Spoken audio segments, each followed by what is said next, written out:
Hello, guys. Hey, how you going, guys?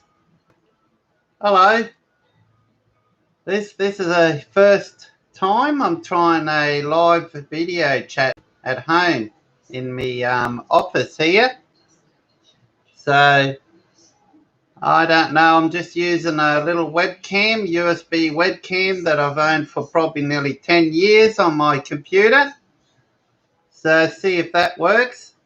So can I see we've got one person on. Can you hear me? If you can write down in hi, Craig. Can you hear me?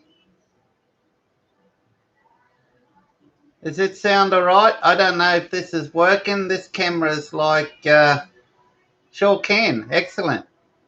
Sweet. This camera's like 10 years old. I think it's the first time I've used it in 10 years. Hey, Dreaded Chef. How you going? Excellent. Nat and Troy. Sweet. Oh, it's a few of yous on. Excellent.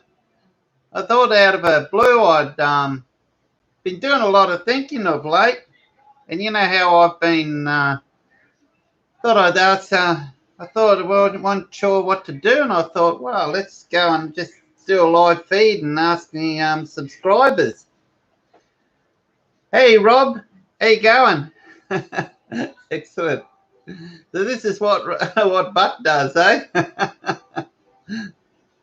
It's cool. I can see why he's always got to look out this way here. Because all the writing's out there. I've got the camera up here, so I'll try to look up at the camera as much as possible. How hot has it been today? Oh my gosh. Our aircon in the house has died down about 3 weeks ago. So we're kind of saving money to get a new system put in. And oh boy, it's been terrible. Because this is a hot house. So there's no, these walls, there's no insulation here. This is a west facing wall. And late afternoon, mate, it's like a sauna in this room, eh? It is shocking, and it's been so hot and got no aircon, so we're saving up, put a new aircon system in. Watching from the Black Hills of South Dakota, USA. Oh, send some of that cooler weather down here, can you? How cool is that? I'm at Orange, never hot here. Yeah, I'll tell you what, if I had the choice, I'd jump in my 4 drive now, whack all the camp gear, and head down south and chase the cooler weather. Oh, I hate the heat. I hate the humidity. Set up the hexatarps over your fridge. Yeah, I know. I'm actually going to set up. It's been a little while that I've actually set up the hexatarp. So, which is bizarre. I mean, I got that many other awnings and annexes and that. And I had the 2 hexatarps with me when I went camping last weekend down at Cancuna. And we never put them up because, I mean, I had that awning off the front of the Wildlands rooftop tent. And I had the Drifter 270-degree awning. And Rob had his awning. And Stephen had his big 270-degree freestanding awning as well. I mean, we had enough shelter there for a party. So, Rob also had his hexatarp, but he didn't set that up. And I had the 2 hexatarps in the back of my car too that we didn't set up. So, Portugal, only 14C here. Oh, that's lovely. Is that 14 Celsius? I was going to say if that was Fahrenheit. So, yeah, I think it got up to about 32, 33 here today. But it's not a dry heat. It's really humid. That's the problem. Is the heat's not so bad. It's humidity. And same as tonight. It's just horrid how humid it is. But it's cooled down in the past hour. So it was good. Enjoyed the cooking. Yeah.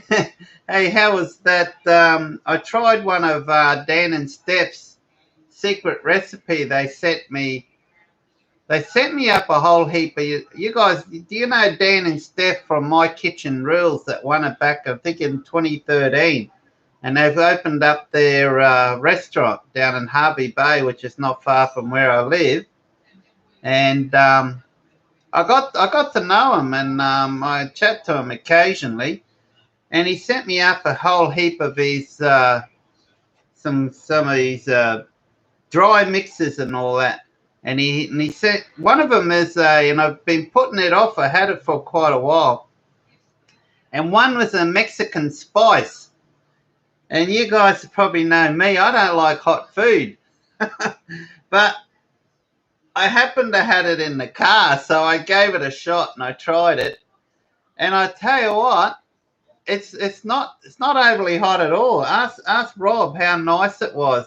I mixed it up and I put it in with the veggies and on the pork roast, and oh boy, just magic, eh? Magic. Just it's just beautiful.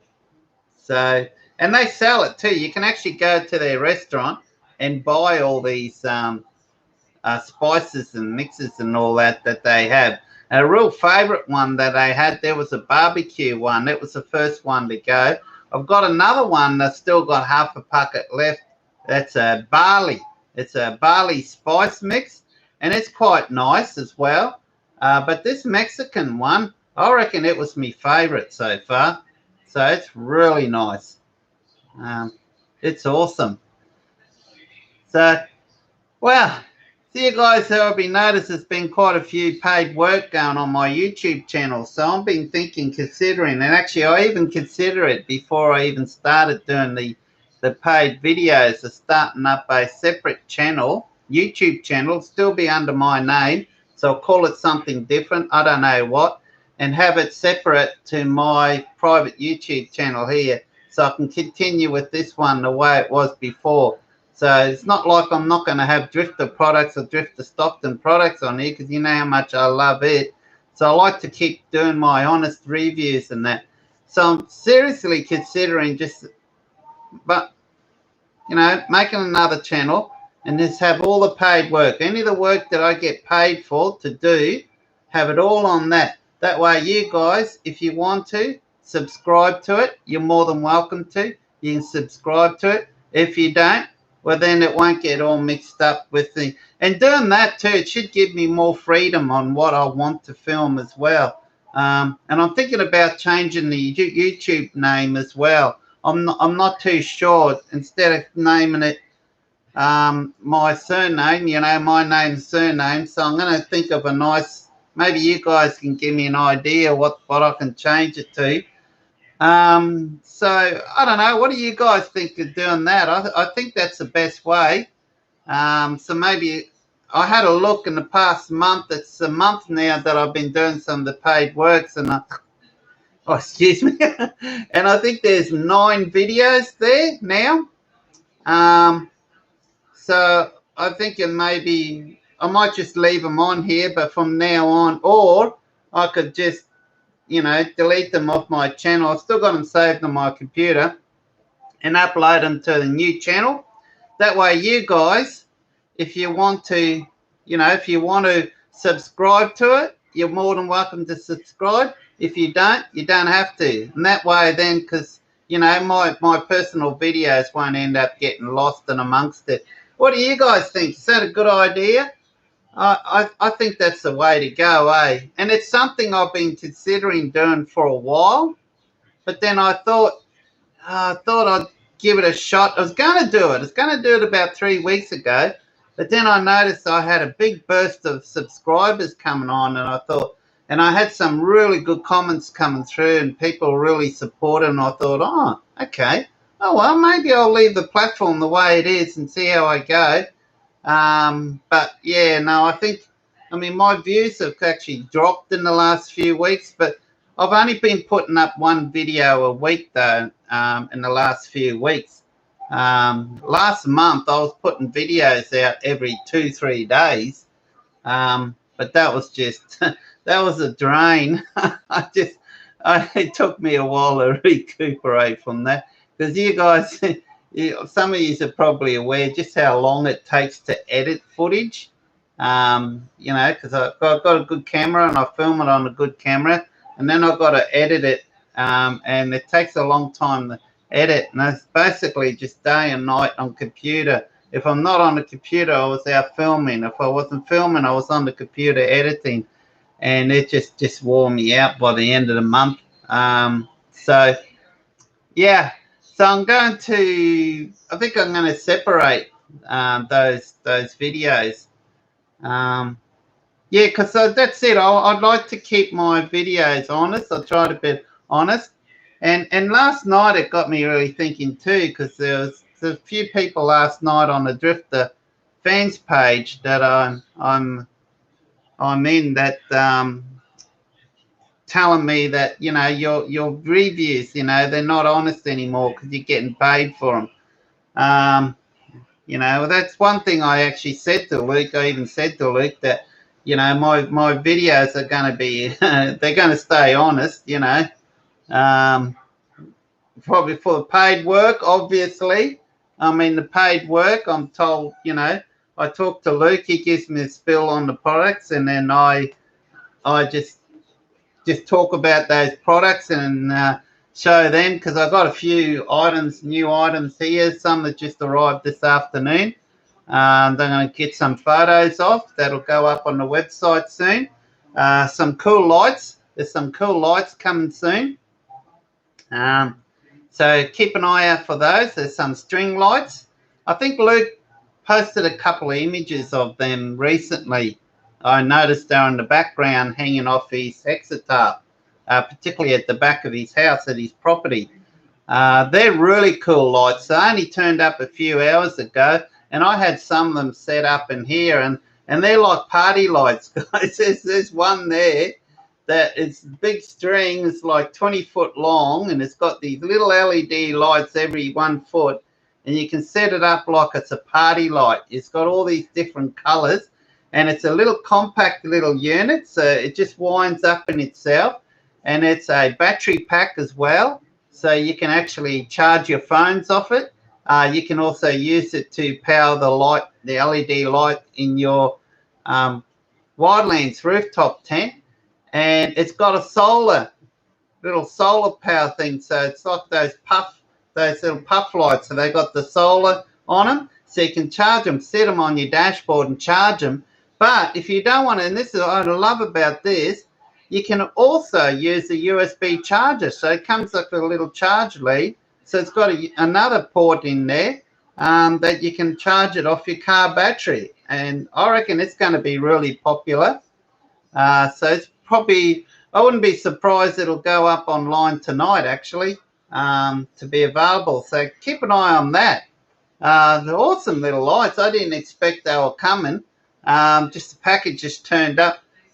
It's funny, I was sitting down watching telly. I was nearly falling half asleep, and I didn't hear the mailman come up. He normally knocks on the door, and he came up, and he normally beeps before he comes up. He drove up. I didn't hear him drive up. And he came up to the door, and my chair where I was sitting in the lounge room was right in front of the front door, and I just about jumped out of the chair. I went, oh, who is that? What was that?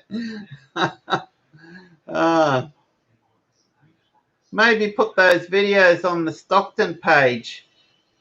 Yeah, don't know.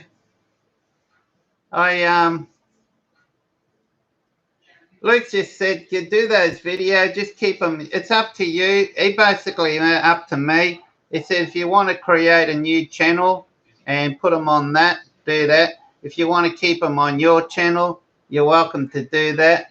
So I thought I'll just, hey, there's Buck. Got stuff on. Yeah, cool. How you going, Buck?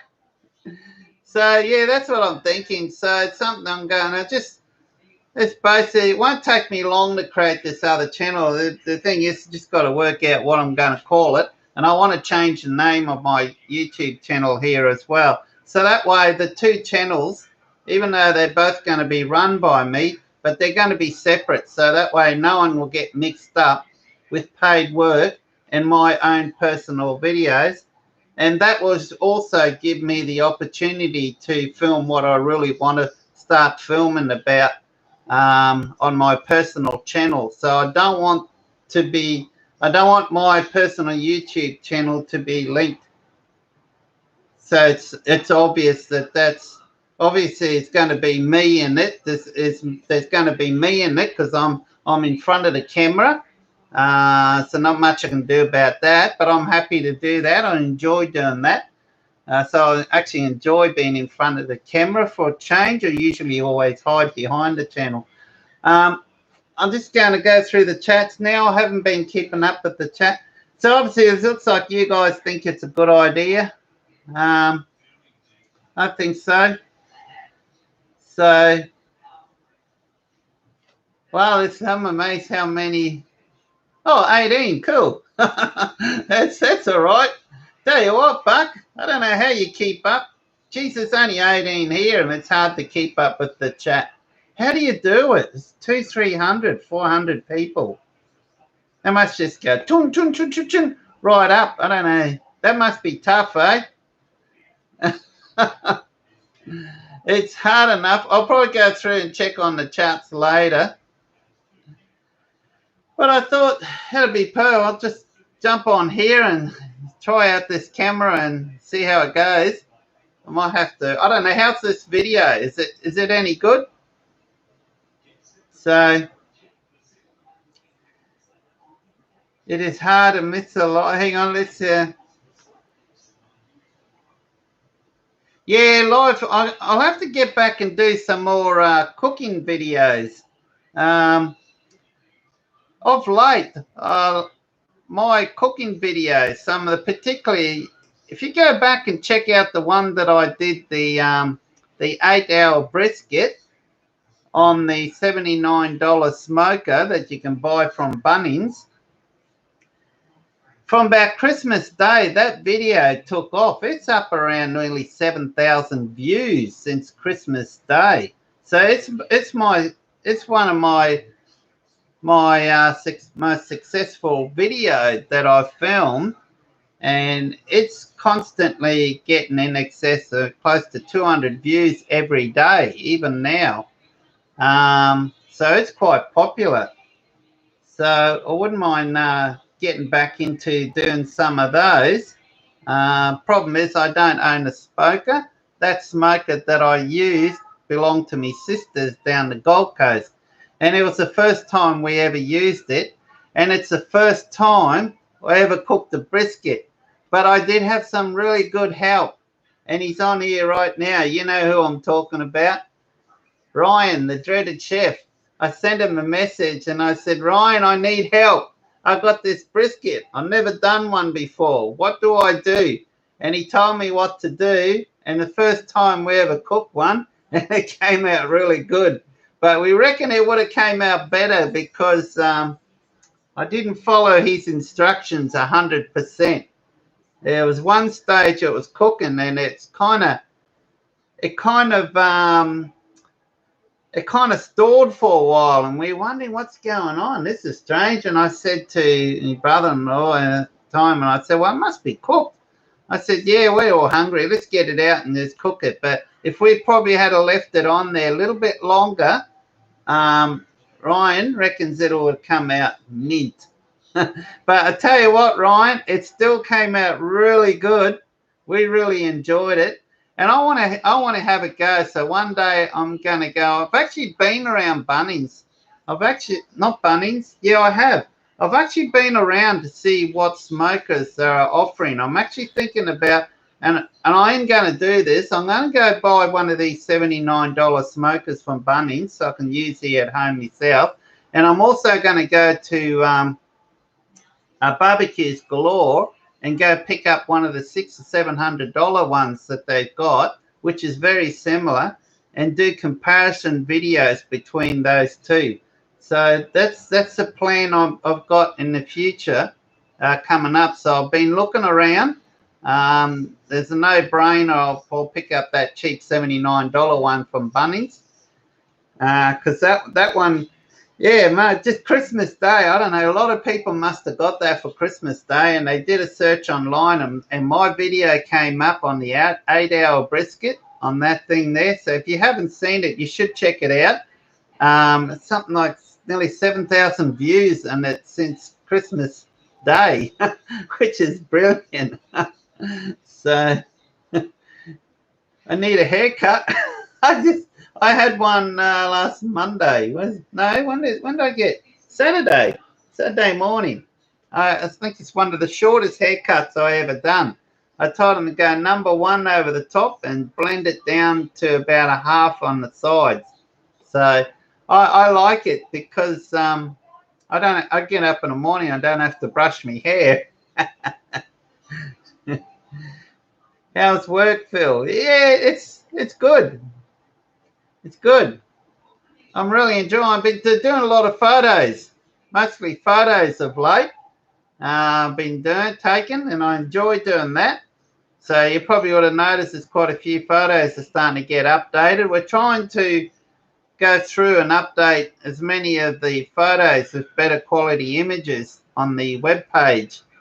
So it can be a little bit tricky, me being all the way up here, and the HQ is got thousands of kilometres down south.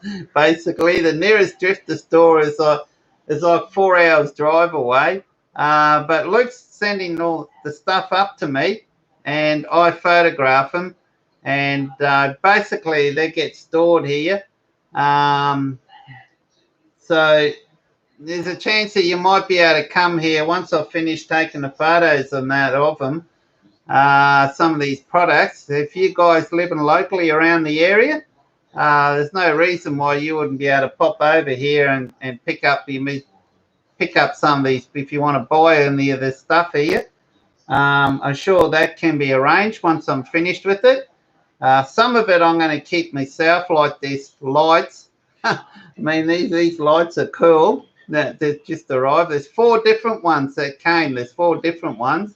And yeah, they're cool lights, them. So some of the items I'm keeping, but I've got extras. I've got bags here and so on. So they'll probably be able to sort something out like that. Use guys that are living locally here. When's the next trip? When it cools down.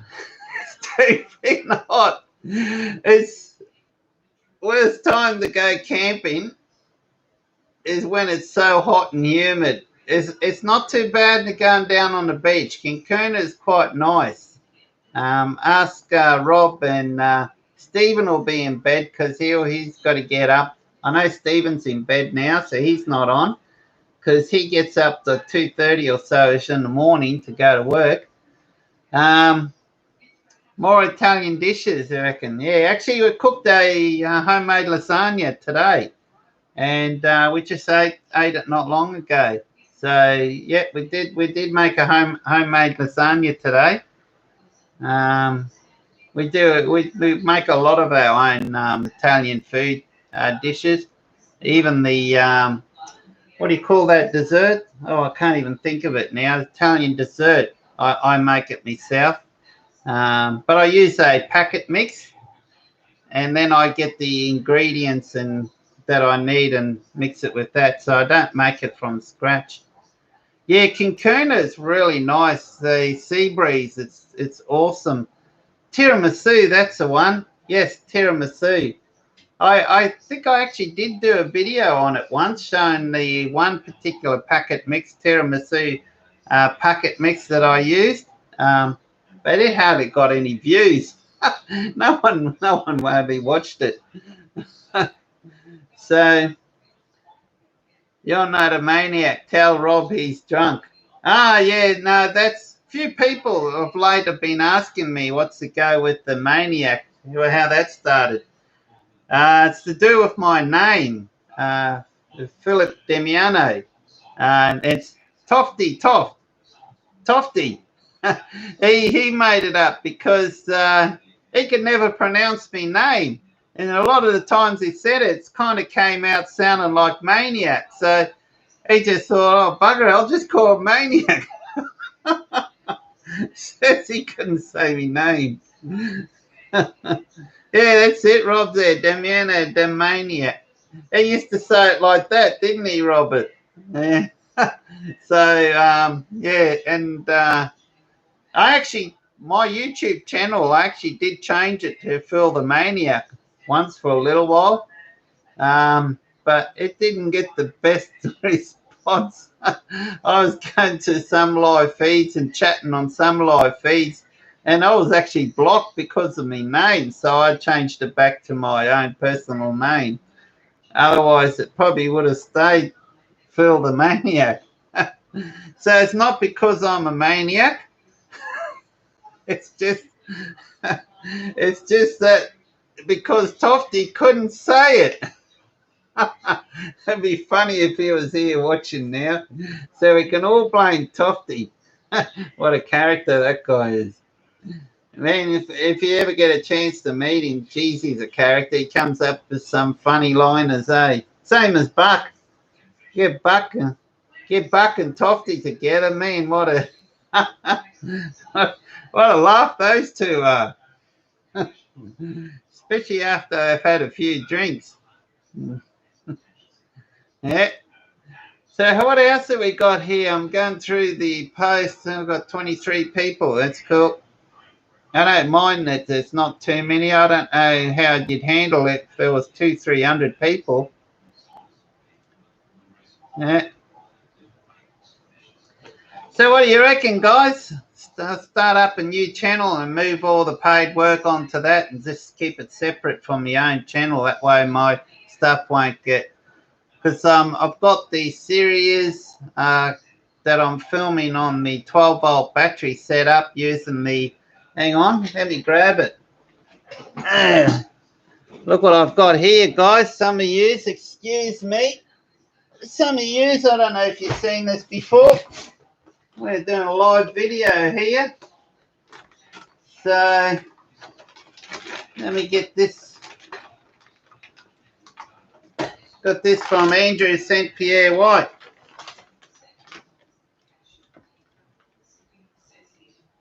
There we go. Is that upside down? Yeah. I'm using this DC hub. So I'm slowly just getting all the extra parts I need. So basically, it's going to simplify the setup a lot, but I'm just working out. There's just one area I'm a bit confused with. The way I'm going to set it up for now, because I've still got the, what do you call, the AGM deep cycle battery. So I haven't updated to a lithium yet, so that's going to wait later on. So in its place, I've got this instead, because I just want to simplify the setup. The setup I've got in the vehicle now, I built that about 4 years ago, and I've never updated. I've never checked the connections really. It's just always worked. It's just worked and never stopped. So I thought it's time. And then this came up, and I contacted Andrew and I spoke to him about it and to find out a bit more about it. And yeah, and he got back to me and he answered all the questions and everything. So it's brilliant. So it's great. So I ordered one. Now I've had it here for a little while now. I think I was one of the first to actually order it after he released it. So I've got it here. So I'm just putting everything in. So basically everything is going to get wired into this. So even the starter battery will get wired into this. I think the starter battery goes into these ports here. You've got a positive and negative. Starter battery in there. The DC goes in here. So I know this one here is for the solar panel for the DC because I got the Red Arc DC, and they're for the positives, the negatives, and also and so on for the DC. This one here, these I can run. I can fit in my other solar panel setup, the high voltage solar panel with the Victron. That'll go through this one here, and then you've got all these along here. Basically all these, there's 10 here, so they're your LED lights, your fridge and all that. So you can see you've got 10 different, and these are all the spade fuses, so they all use the spade fuses. And in beauty, there's a big one here. See this big one here? I can actually run my twin ARB compressor off that. So all I do is just go in and whack an 80 amp spade fuse on there, which I've already picked one up. I've got one there. But I've got to wait before because I've got an ARB twin compressor, but it's a portable one and it's got the tank in it. But I want to, what my plans is, I want to remove that from that carry case because that's quite heavy and takes up a bit of room in the vehicle. And I want to permanently mount it in the car. So I want to mount it close to this. So I can mount it right into this, but I can't do it right now because the kick-ass battery, AGM battery I've got now, the specs on it, I checked the specs on it, and the maximum you can withdraw on that at a time is like only 25 amps. That twin ARB compressor, you're looking about 70 amps. That thing's drawing about 70 amps when I use it to pump the tyres. So yeah, you need a decent battery that can handle that. So I run it off my car battery and I start the car and have it running when I'm pumping the tyres up. But boy, I tell you what, it's quick. It's quick. I got to tell you a story about that, why I end up buying that. There was, it all started. So they're basically there. Oh, and that's this big one here. That's where you connect your deep cycle battery into it. Now, the idea would be to have the deep cycle battery right next to this as close as possible. But with the way I'm going to set it up on my vehicle, it's going to be about 1.5 meters to 2 meters away. So I'm going to need to get some really hefty cables for that. So I'm just not sure what size cable with it. I think I might go for a 25 mm. I don't know, how do you say it? It's like an mm2, millimeter squared or something, a 25.7 millimeter square. It's about $18 a meter though, so I'm going to need to get about 4 meters of it. So it's going to cost a fair bit. So I'm going to pick that up this week, and then I'm going to start. And they're going to make up a bit of a bracket where I'm going to mount this. And then I'll do my third video on the series showing that with all the components and everything together. So I'm just taking my time on this. I'm not rushing into it because, as you know, these are quite expensive. And I've got the case for it as well here. So I actually got the case. They make a case for it too. But it's good. I was actually going to call Heinz today and ask him. I wasn't sure because in the I got manuals in here. They give you all these heaps of manuals when you get them. And this one here is very interesting because it says here you must use a 150 amp fuse on the positive on your deep cycle battery. And I can see why they say that, because this whole unit here, you can actually draw, all at once, you can actually have 150 amps going through this. Okay, so example, if I've got the compressor going at 70 amps, I've got my fridge going that's 4 amps, I've got some lights going, I could have an inverter on here. So as long as I'm under 150 amps, it'll handle it.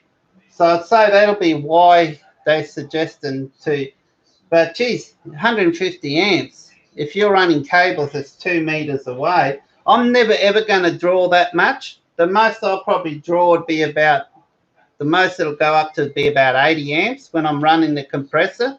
So say I've got the compressor running and I'm charging my phone or something like I normally do, and I'm charging some LED lights and the fridge is running.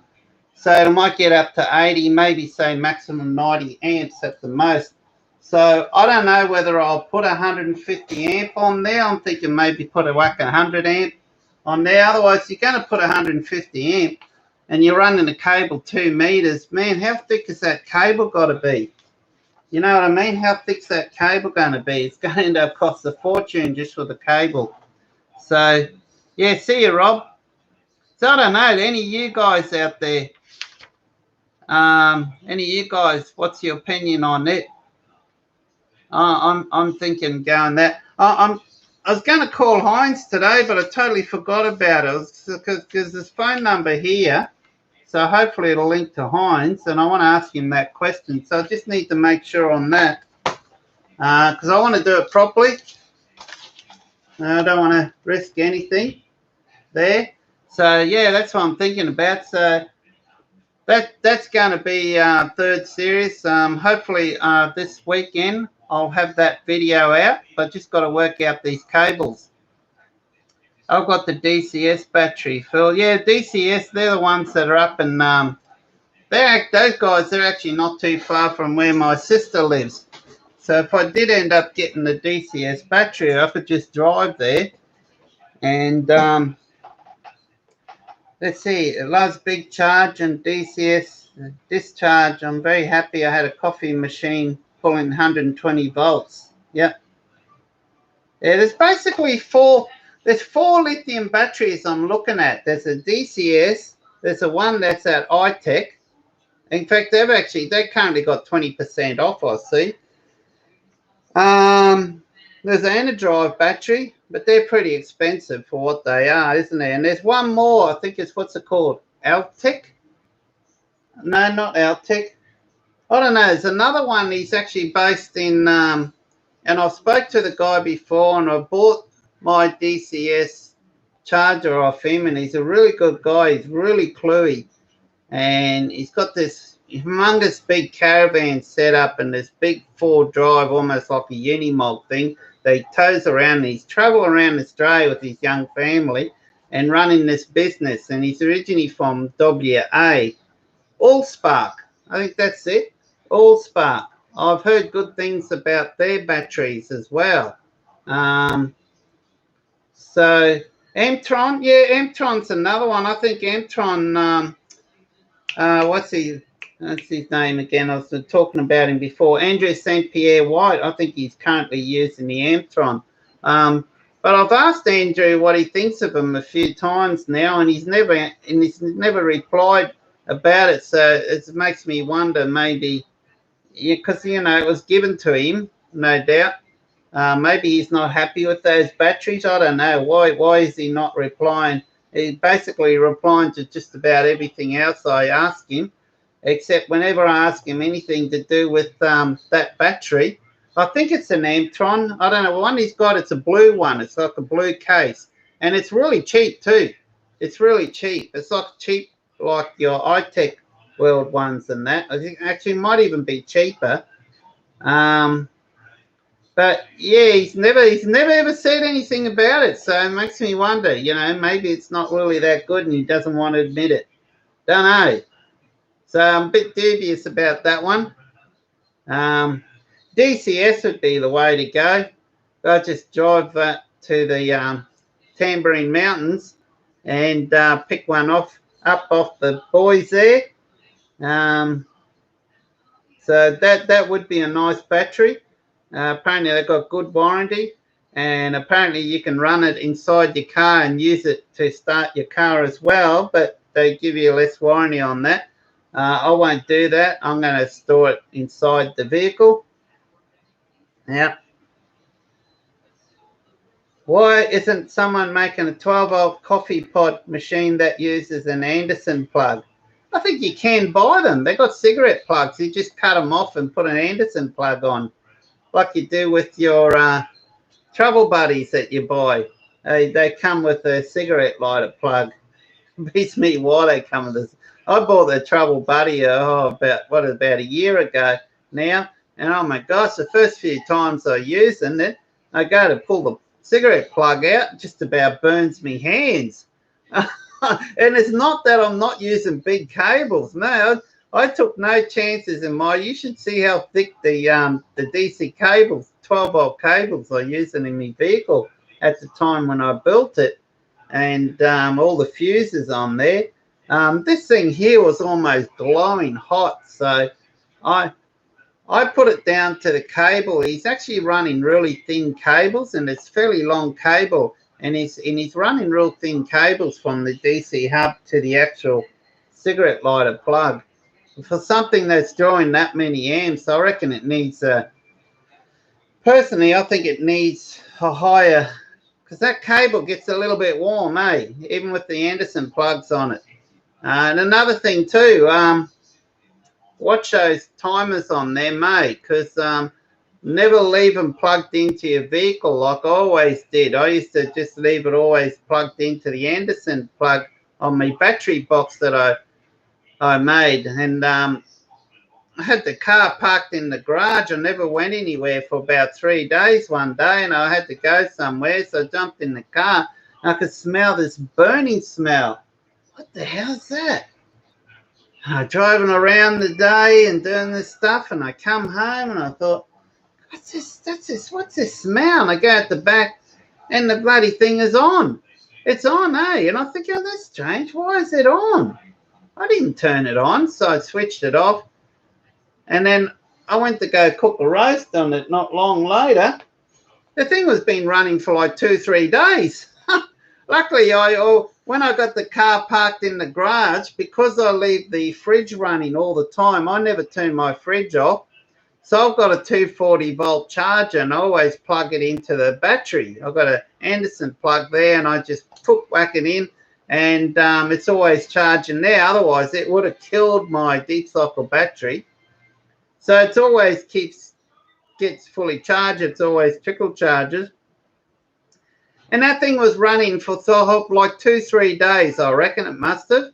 Because I figured out that was the last time I used it, was 2 or 3 days beforehand. And I found out what the problem is. When you have it on the timer, you got on the timer, and on mine, it actually goes over and it clicks off and then stops. Well, mine keeps going. Mine doesn't stop. It stops. After a while, it flicks over to run. I know. Work that one out. I probably should contact the company and that, but I just unplug it. I know. Yeah, they're a bit dodgy. They're be careful with those things. I don't really, after that experience, what I saw there, I'm never ever, the only thing that thing's ever going to be plugged into my car is that DC hub there. I'll run a separate cable for one of those 25 amp ports in there, and I'll put an Anderson plug on there, so it'll probably be one of the only things that will have another separate connection on it. Everything else is just going to be wired straight to it. But there's no way in the world I'm going to permanently wire that travel buddy to a system that does that, because I just don't trust them. I just don't trust that thing. And that's what it was doing. And I checked a few times. See, it's got the timer. And it goes over, it stops. And then after a while, you see it clicks over into run. I kid you not. And it does it all the time. Clips over to run. Oh, my goodness.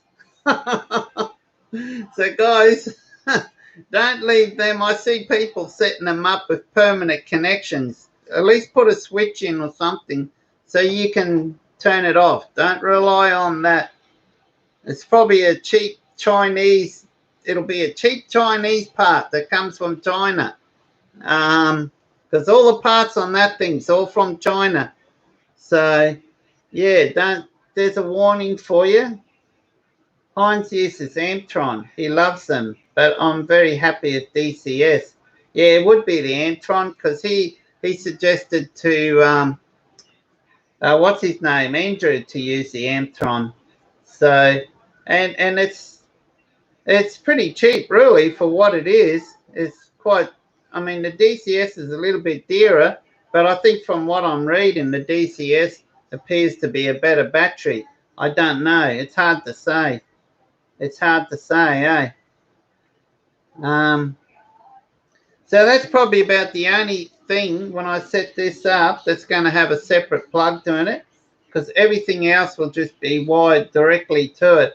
And that's the thing too. You see, it's got those screw-in connectors, so there's no soldering involved.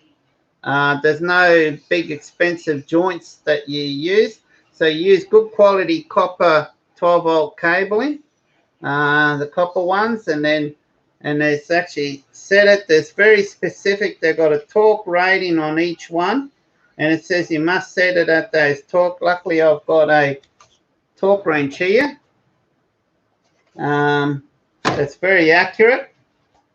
So you've got to set a torque on each one of these connections to get the right amount of force on it. And every so often, particularly if you're doing a lot of forward driving, just recheck it all the time. So this will stay in my vehicle, this little torque wrench, as a maintenance, just to keep an eye on it.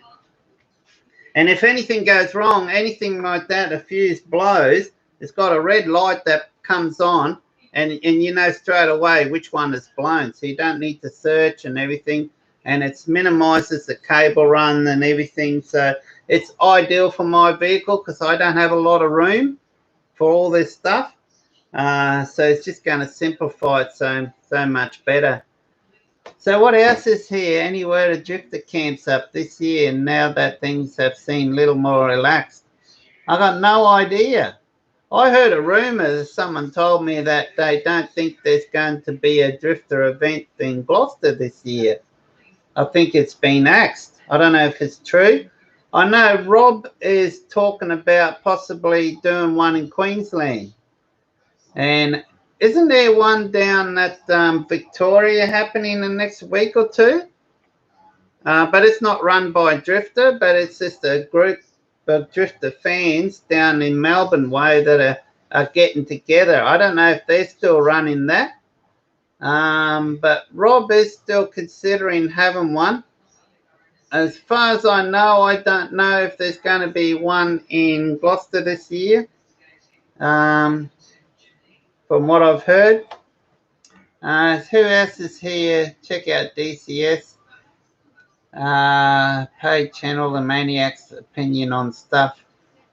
Yeah, I don't know. I've got to work out what I'm going to, because it's Drifter related, Drifter Stockton. What will I call that channel? I don't want to call it my surname. I don't want my name in it as a channel name, because I want to try to keep that separate from this channel. And I'll change the name of this channel as well. Maybe something like Phil's Overland or Phillips Overland or something. I mean, that's what I'm using on my Instagram. I call it Phillips Overland.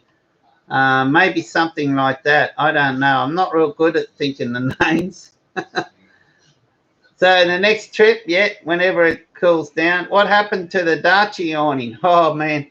I love that Daci awning. First thing I did, when I came back home with the Wildlands rooftop tent, the following day, I went to go grab the Daci awning to go fit it on there. It wouldn't fit. It wouldn't fit. The bar, that little bar that comes out the back, okay, it's not quite long enough. And also heard a rumor that I saw someone posted on the Drifter fans page whether they asked Luke whether they can mount a rear awning on the back of it, and a few comments came back that they recommended no, not to. They don't think it's strong enough to mount. So yeah, it's a bummer. So that's why I put the 270-degree awning back on. But to be honest, I prefer my Daci awning. I love that thing, man. I can pull up in a rest area and I don't need to put poles and pegs out. It's freestanding and it's pretty sturdy too. It's quite amazing, and it's just the perfect size to cover that rear area. I'm going to talk to Luke about it to see if there's a way I can get it mounted on there, and I'm going to go see an engineer one day. A friend of mine, farmer friend of mine, knows a good engineer that lives just down the road from him. And I'm going to go see him and show him the awning and show him what system I got there and see if he can design something or make something up for me so that I can mount it on the back. So I want that. I want that Daci awning back on my vehicle because how awesome it is, just how good it is. Because I like, particularly in summer, I like traveling along the roads. I like traveling on the highway. Okay, and then I pull over the rest area. But it's too freaking hot. It's too bloody hot. You know, you get out and brew a coffee or freaking meal or something in the sun. You just don't do it. So then I end up stopping by somewhere at a coffee shop for lunch and end up spending more money. But in winter, I always pull over and do all that. So, but with that that that freestanding awning, I had no problems. It's so quick to set up. It's being freestanding. I just whack it out. It's a 180 degrees, so it's got arms that fold out like so. Okay, so they all fold in, and it folds out like that, and it ends up maybe being about 4 meters wide, but only comes back just over a meter though. But it's enough. It covers my doorway. But there's a wall kit that you can zip on it, and when I purchased it, I got the wall kit as well. And the wall kit's angled out like this, and actually makes it really big, and it's fully enclosed as well. Fully enclosed is the whole thing, this wall kit. So it's a really good system, and it helped to save money by, you know, if it could be raining, you pull over, whack that out. It's so quick, and you got that shelter on the back. And now I don't have to have the big 270-degree awning. And that combined with the Hexa-Tarp was just a perfect system. And it mounted perfectly onto the rear of the iCamper, because the iCamper has got the bar that pretty much comes right out near the end, and it's quite beefy. It's really strong bar, and you just mount it on there, and there was no problems at all. And I checked overseas on the iCamper forum. Heaps of people were doing that, mounting similar stuff like that onto the back of the iCamper. So it's got the strength there. But unfortunately, on the wildland, that bar is just a bit too short. And I don't know if that bar is strong enough to hold that. Because, I mean, it weighs 13 kilos.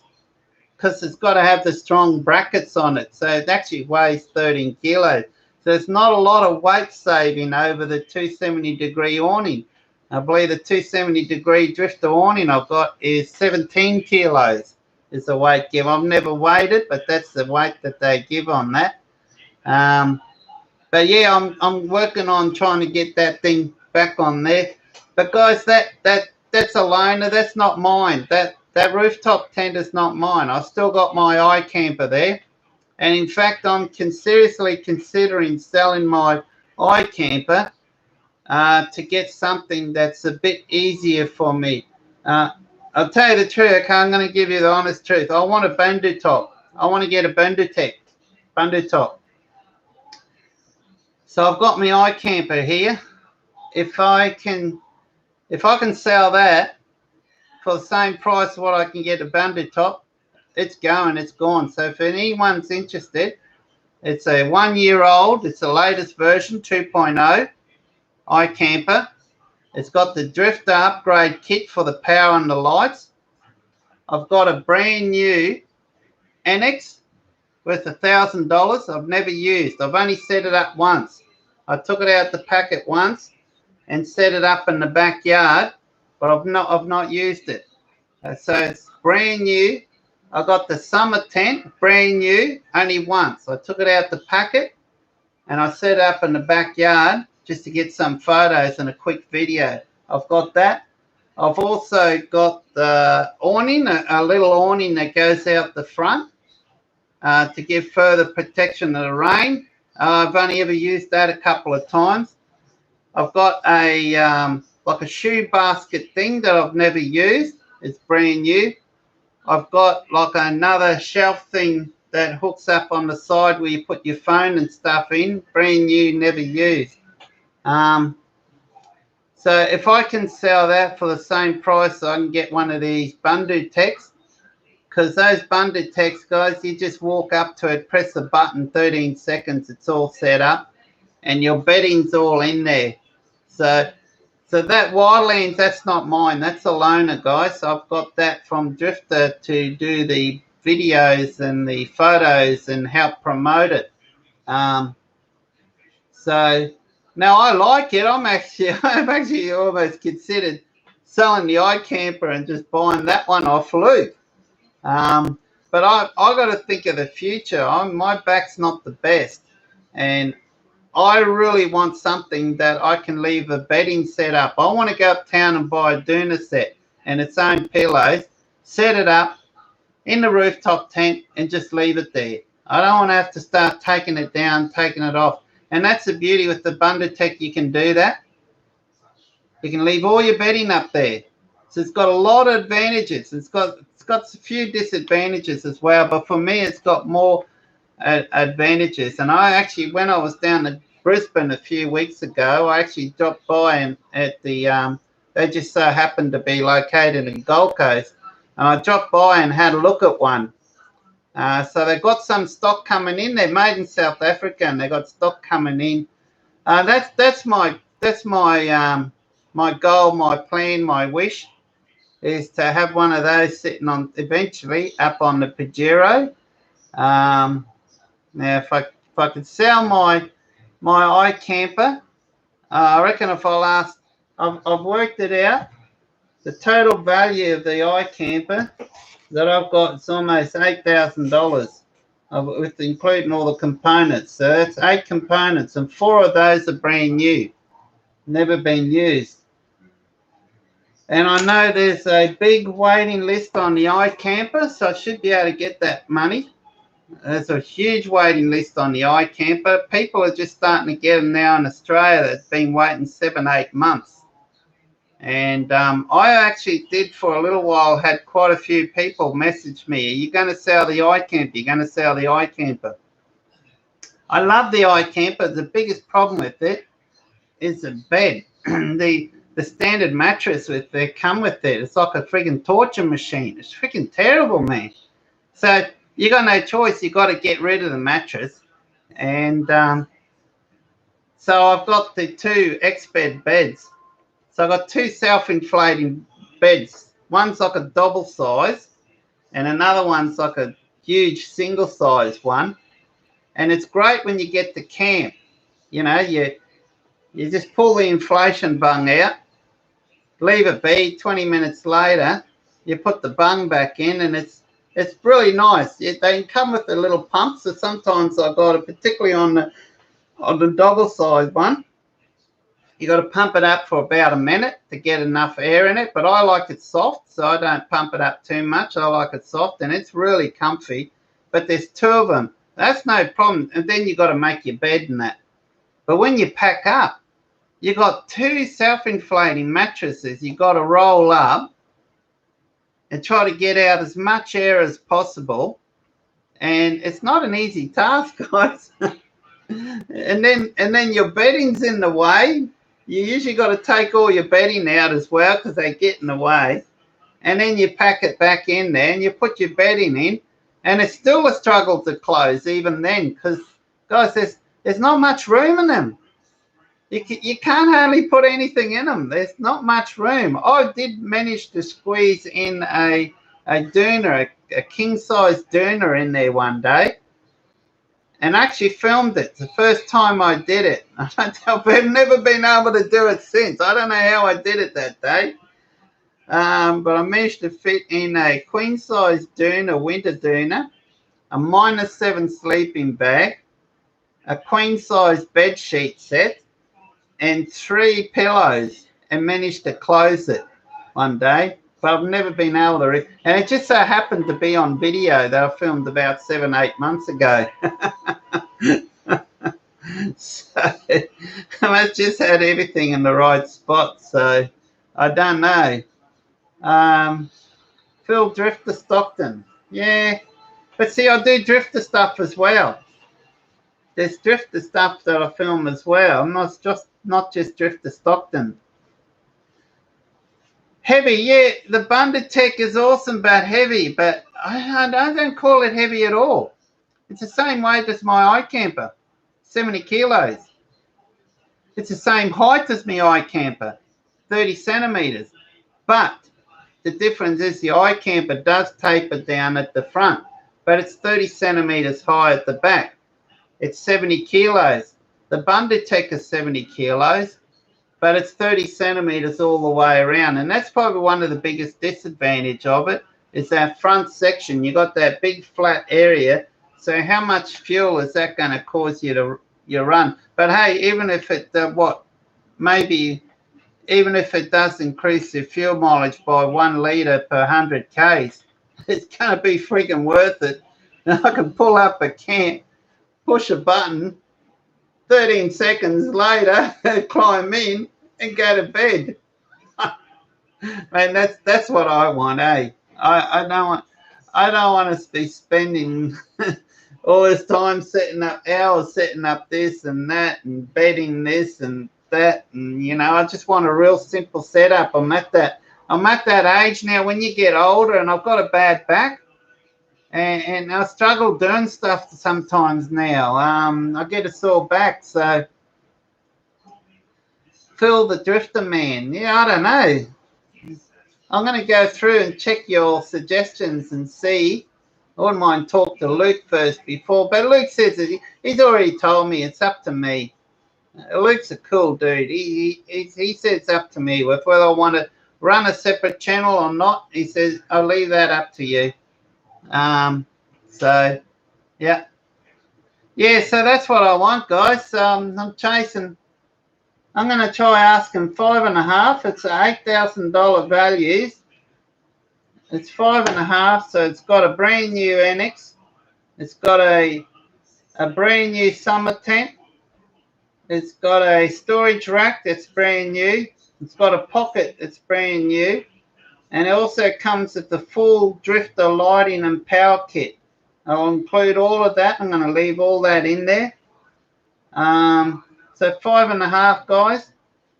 But if you rock up with 5,000, it's yours. I won't let it go for less than $5,000. I'd need $5,000 to get that Banditech, and I don't want to use any of my own money to buy it.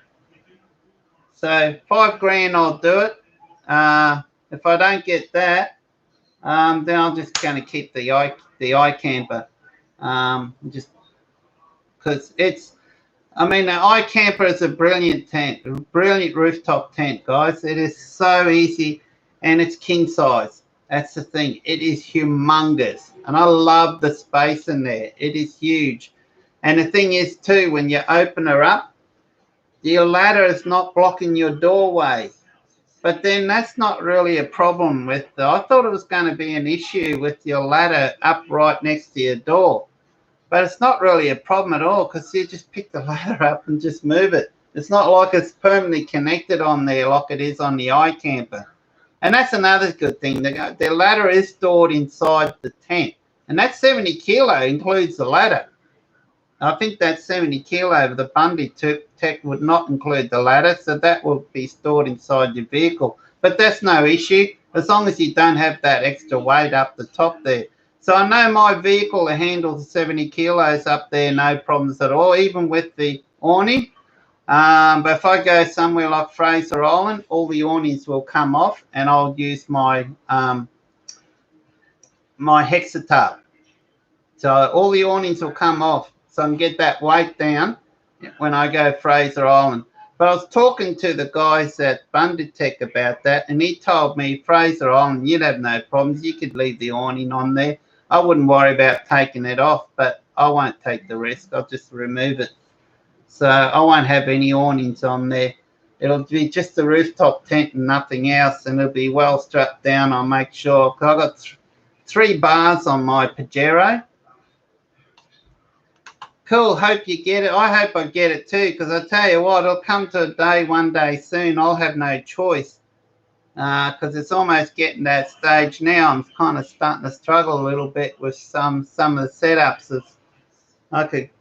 I had so much stuff last weekend. I had so much stuff with me. Oh my gosh, it took me hours to pack up, and it took me like 6 hours to clean everything when I came back camping the following day.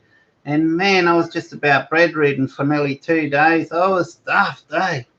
So yeah, I just need to take less gear and not. What's your favorite camping appliance mod? Ooh, geez, got to be the rooftop tent for sure. That's changed things for me, eh? Big time. Any of the rooftop tents by far. That's my favorite mod. Camping appliance mod that I've done on my vehicle in the past year. Very simple to answer that one. Yeah, put on the Drifter Fans Marketplace. Yeah, do you guys think I asked 5.5? Someone offer $5,000, they can have it. I like to try to get 5.5, because if I can get 5.5, then I'll get the extra awning that you can get with it. You can get an extra awning. It's about $7.99, but I'll just throw in an extra $300. I'm sure I'll probably be able to talk the guy down anyway. He said if you rock up with cash, I can give you a better deal. So this guy, he wants cash. So I'll rock up with cash, and I'll try to get the awning with it, but I think I'll need $5,500 for that. So if I can get $5,500 for this, I'll get the awning with it. If I can't, I'll just get the Bunditech itself. But yeah, that's my dream, to have a Bunditech. Replace my iCamper with that, because I don't want to have to make a bed every day when I'm camping, traveling. I just want a simple setup. Now I'm at the age, like I said, I'm at the age now. I just need to start getting things where I just press buttons. Or you could think of buying a trailer. That is a plan. I reckon one day I will end up with a trailer. I just need a simple trailer. I just want a sturdy trailer, small trailer. It's not too weak. It doesn't have to be really humongous, you know, or strong as a dot trailer, because I don't go to those places that a lot of you guys go to anymore. But the roughest for driving I do now would be going out to Cancun or out to Fraser Island, and that's really, honestly, that's not really that rough. So a little trailer that's built up high, on height, so I can get the rooftop tent on it, and that's where I'd like to put the Bunditech on, like that on there as well, and just tow it around and just hit the button, and whoop, away she goes. And 13 seconds, I sit there on YouTube watching these videos, and these dudes are traveling around, and they pull up at night at a rest stop, and they get out the car and they press a button, and they're 13 seconds, and they get their ladder out, and within a minute they're lying in bed. Because yeah, cub campers are component. Yeah, I actually once considered purchasing those. I really do like those cub campers. I actually was looking around at them many years ago. Guys, some of you would be surprised. I actually used to own a caravan. I did own a caravan. I regret I ever sold it. It was a really old thing. It was like an old Viscount. It was, I think it was called a Viscount or something like that. It was really old, but it was like a 6-berth, and it had the full fridge and stoves and aircon. It had the works, eh? Oh, geez, silly me, I ever selling it. Another thing stupid me I ever sold too was my old 1977 Range Rover I sold. Man, if I still had that now, that'd be worth a fortune. That thing is mint condition, all original. I never ever did any upgrades to that. I left it original. Even still have the twin Stromberg carbies on it. As much as a freaking pain they were to tune, I could never find a mechanic in town here where I live in Bundy that could tune the thing. So I take it to get a tune-up, and it'll come back worse. So I learned how to tune it myself. So I used to drive around that thing all over the place. Man, I did a lot of traveling when I had that thing. That thing, incredible. The only thing I did work on is I put some really good suspension on it. And when I say that, basically what I did is I whacked Bilstein springs on it. No Bilstein shocks, gas shocks, and Lovell springs on it. And man, that thing went everywhere. That thing, because it had like a diff locks. It's like diff locks. Had this air actuated diff lock. So it came with, the one I had came with the gearbox is like a truck gearbox, so it's just built to last. It'd never break. It was tough, and nice V8 in it. It was only a 4-speed, so drank fuel like you wouldn't believe. That thing was a fuel guzzler, but when I bought it, fuel was only 70-80 cents a litre, and I had it for many years, and it's not that long ago that I sold it too, and I don't think I ended up selling it real cheap. But now They're worth a small mint, eh? I don't know how much they're worth now, but people telling me you can't get them anymore in the original like I had. Everything was original on that. And it had that really nice colour too, the one that Andrew likes. We tried to imitate with the latest vehicle that he's built that he's selling now. But it was better colour than that. I don't think he matched the colour at all. It was actually that colour as well.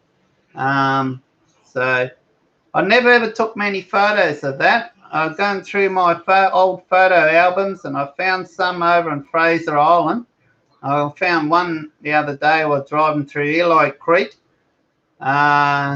with not Eli Creek, Awinya Creek, with the water splashing all over the sides. Man, that thing is unbelievable. I used to go forward driving and that thing, or the water would be going over the bonnet, and it just drove right through. They're tough. Those old 1977 Range Rovers, they're an incredible, the best forward drive, the best vehicle I have ever owned. I've never owned anything that matches it. I mean, the Pajero I got now is good. It's got all the extras. It's got the aircon and all that.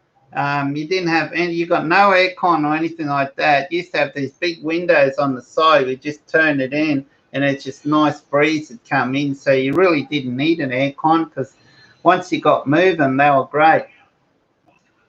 All the way from London. Cool. Claude and Icewallow. Sweet.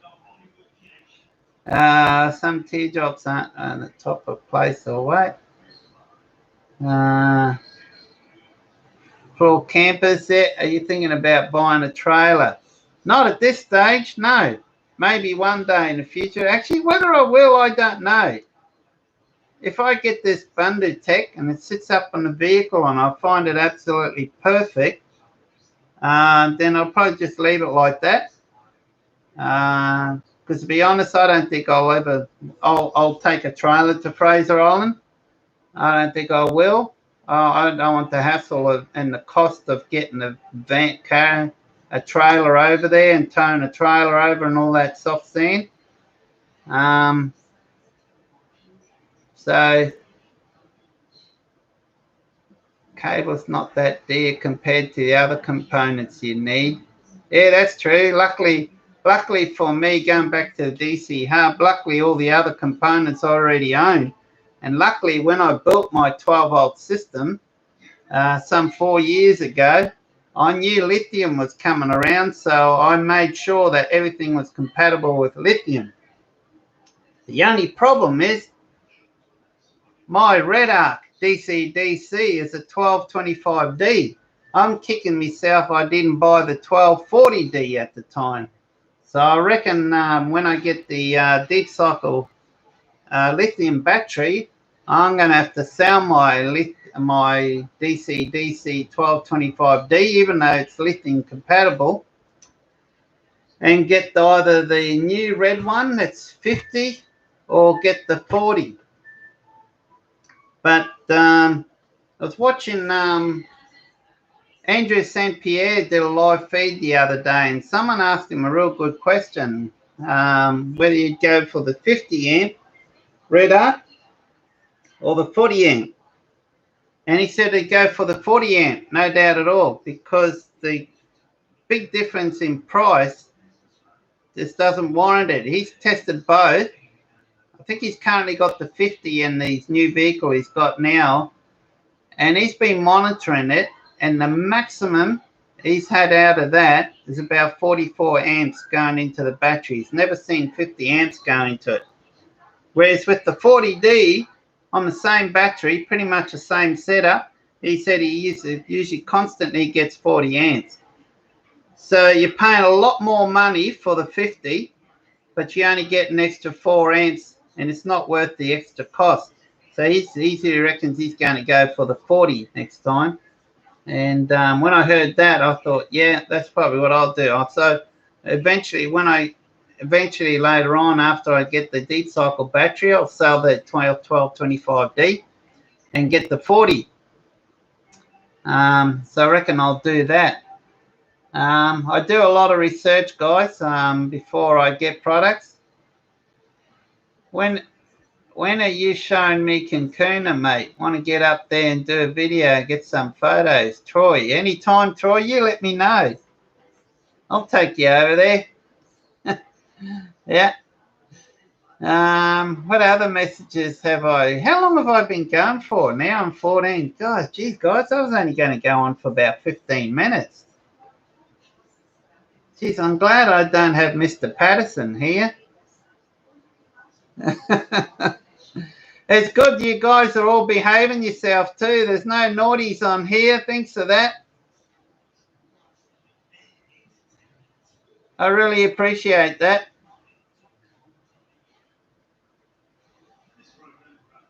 So, yeah, thinks I've trouble. Still got 16 watching. Excellent. Get a DCS lithium and connect direct to alternator. Yeah, no, I want to do it properly. It's Troy. I've got the DC 1225D. So, and I've got that DC hub, and everything is connects into that. Everything. That's what I love about it. So there's no extra cables anywhere. So the only extra fuses I got to have is the fuse, which I've already got, that goes from the starter battery on the positive. That'll go into the starter battery input on that. That's got to be fused. I've already got that cable in the car, but I think it's going to be about 1 meter short. So that's another issue I've got. I don't know, and if I recall at the time when I did it, I think I used 6-gauge cable, or is it 4-gauge? But it'd be 1 meter short, so I could go uptown and buy the same cable and put a join in it, or start all from scratch, take out what I got there and just put one length straight from the battery, starter battery, all the way into DC charger. That's the preference. That's what I would prefer to do, but it would be quite exy to do that because I'm going to need to run probably about 5 meter cables.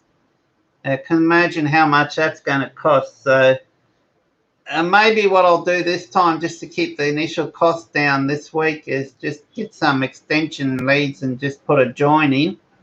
But when I get the lithium, then just get a complete new wiring from the battery right to the DC hub.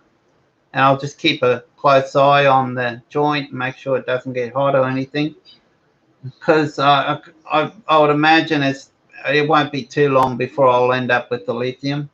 So I might just do that just to keep the initial costs down this week. So that probably be a wise idea. And then all I really need to worry about, concentrate, is just get the cable that block around about. I haven't measured yet, but I think I probably need close to 2 meters from my deep cycle battery to the DC hub. Because the DC hub, I want to mount it at the back of the fridge on the fridge frame there, where that fridge cage is. So I'll go get a small bit of plywood or something and bolt in there, and then bolt that onto it. And then I'll put the DC charger on there somewhere, and then I'll have what else have I got? Oh, and I'm using that EnerDrive ePro Plus battery monitor. So all the negatives, which is good. I don't have to actually. It's compatible with the DC hub. All the negatives, as long as I put the bus, I think that's what they call it in it, the bus there, off the that battery monitor onto the negative, and it's between the DC hub and the battery. Then it's going to monitor everything, even though all the negatives are going to the shunt. That's it. Hey Ian, how are you? Even though everything is going, all the negatives is going into the DC hub, but still it's going to go through the that battery. So so in theory that will work. According to Heinz, it will. So I hope he knows what he's talking about, and I reckon Heinz does for sure. Andrew is a bit, it's a bit over him. He understands it a fair bit, but it sometimes gets. I think he's admitted it on his video. It's not really his thing. So he's got Heinz there. According to him, if I wire it up that way, it'll work, no problems at all. But I suppose we're going to find out one day soon when I wire it up. So, but yeah. So like I said, keep an eye out.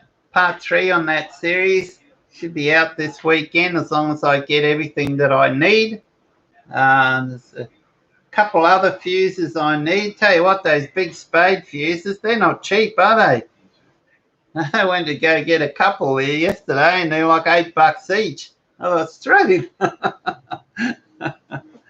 Oh, well. So, yeah, let's get it. Hang on, let's get this out again. Excuse me. So,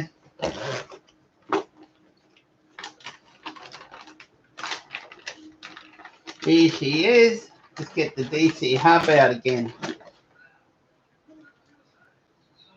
So I've got the mount that goes with it. Have I got it the right way this way? Yep. So as I said before, is you've got, what is it, 1, 2, 3, 4, 5, 10.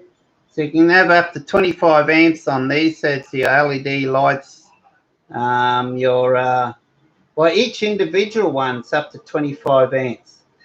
Okay, and you got these little red lights here. What they do is if a fuse blows, they will come on and it'll show you which one.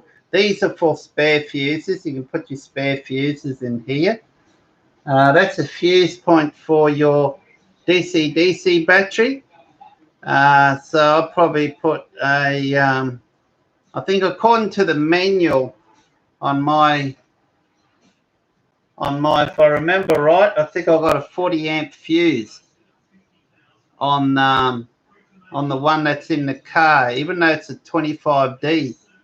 It says in the manual to use a 40 amp fuse, so that's what I used, if I remember right. So I'll just whack a 40 amp fuse in there, and then it plugs directly in here, including a solar panel.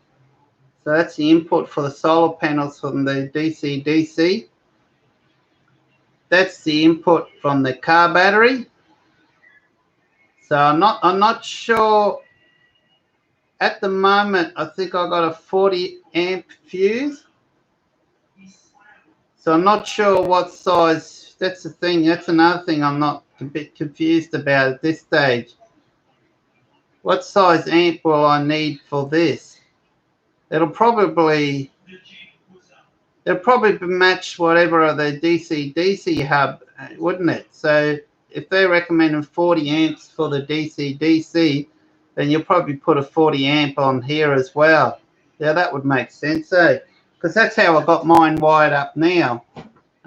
It's got a 40 amp that runs into, so in theory then it's basically going to be fused twice. It's going to have a fuse at the positive at the starter battery, which is what it is now. It's got a 40 amp there now, the way I got it set up, and that runs through to my DC-DC charger.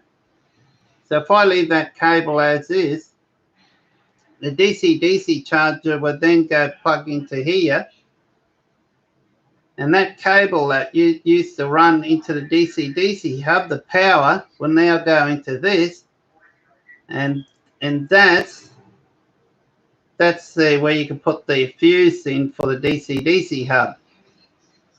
So, and it handles up to maximum, what's it, 60. So the 50 will be able to go on there, no problems. So that's how my understanding how that will work. And these are, and this here is the Victron. The Victron I've got, I can put on here. And over here, if I've got the what do you call those battery? Oh, I can't think what they're called now. I'm tired. I can't think. Inverter. But you're limited with the only thing you are limited to inverter with this one. I think your maximum's 370 watt or 400 watt inverter. If you've got any more than 400 watt inverter, although if you use this plug here, that eventually I will use for the twin ARB compressor, I think you can get away for 600 or 700 watt inverter if you use that plug, but that's going to be taken up. So I've got a 600 watt inverter in my car, so I'm going to be wiring that up separately, although the negative on that will go through the shunt. So that's the only thing I'm going to be wiring up that's separate. I don't know how Luke's going on his trip. I haven't spoke to him. He's actually tried calling me a couple of times. Unfortunately, I've been wasn't within range of the phone. And I've been trying to call him back, but I couldn't get through to him. So yeah, unfortunately, I've missed his call. So I don't know where he is, how he's going. He sent me a quick text message not long ago, and it says it'll be a week before I'm back. I think he said he's gone for a week, and I don't think there's any mobile coverage up there, so we won't hear from Luke for a little while. He's gone up. I think he's gone up to Victorian Highlands. So unfortunately, a couple of times he's tried to call me. I missed the calls.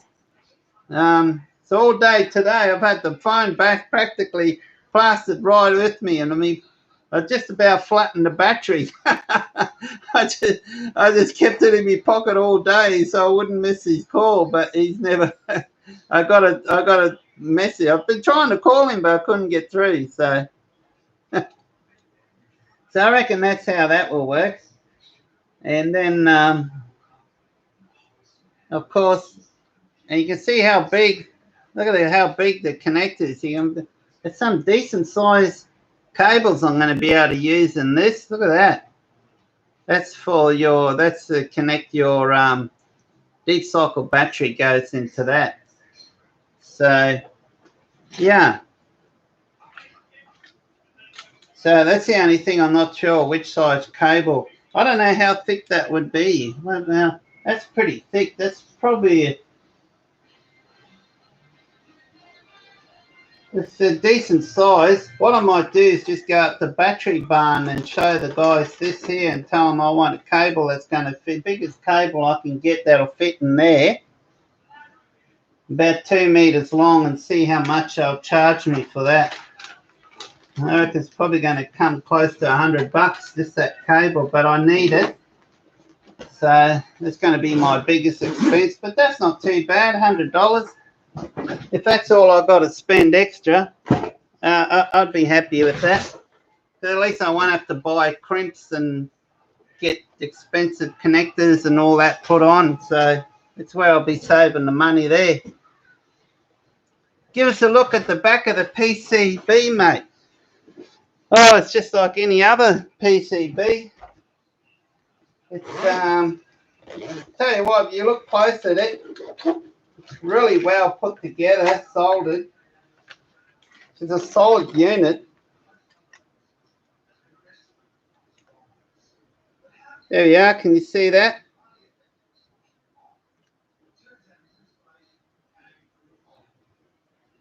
So whoever's made it has done a good job.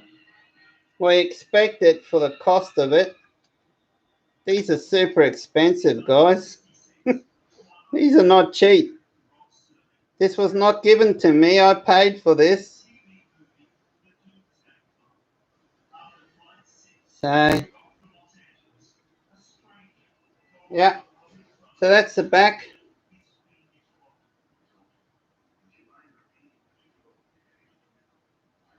Cool. Not mil spec, but okay. I don't know what that mil spec is. So, yeah, I suppose there's a lot of research has gone into this. So I don't mind supporting the lads.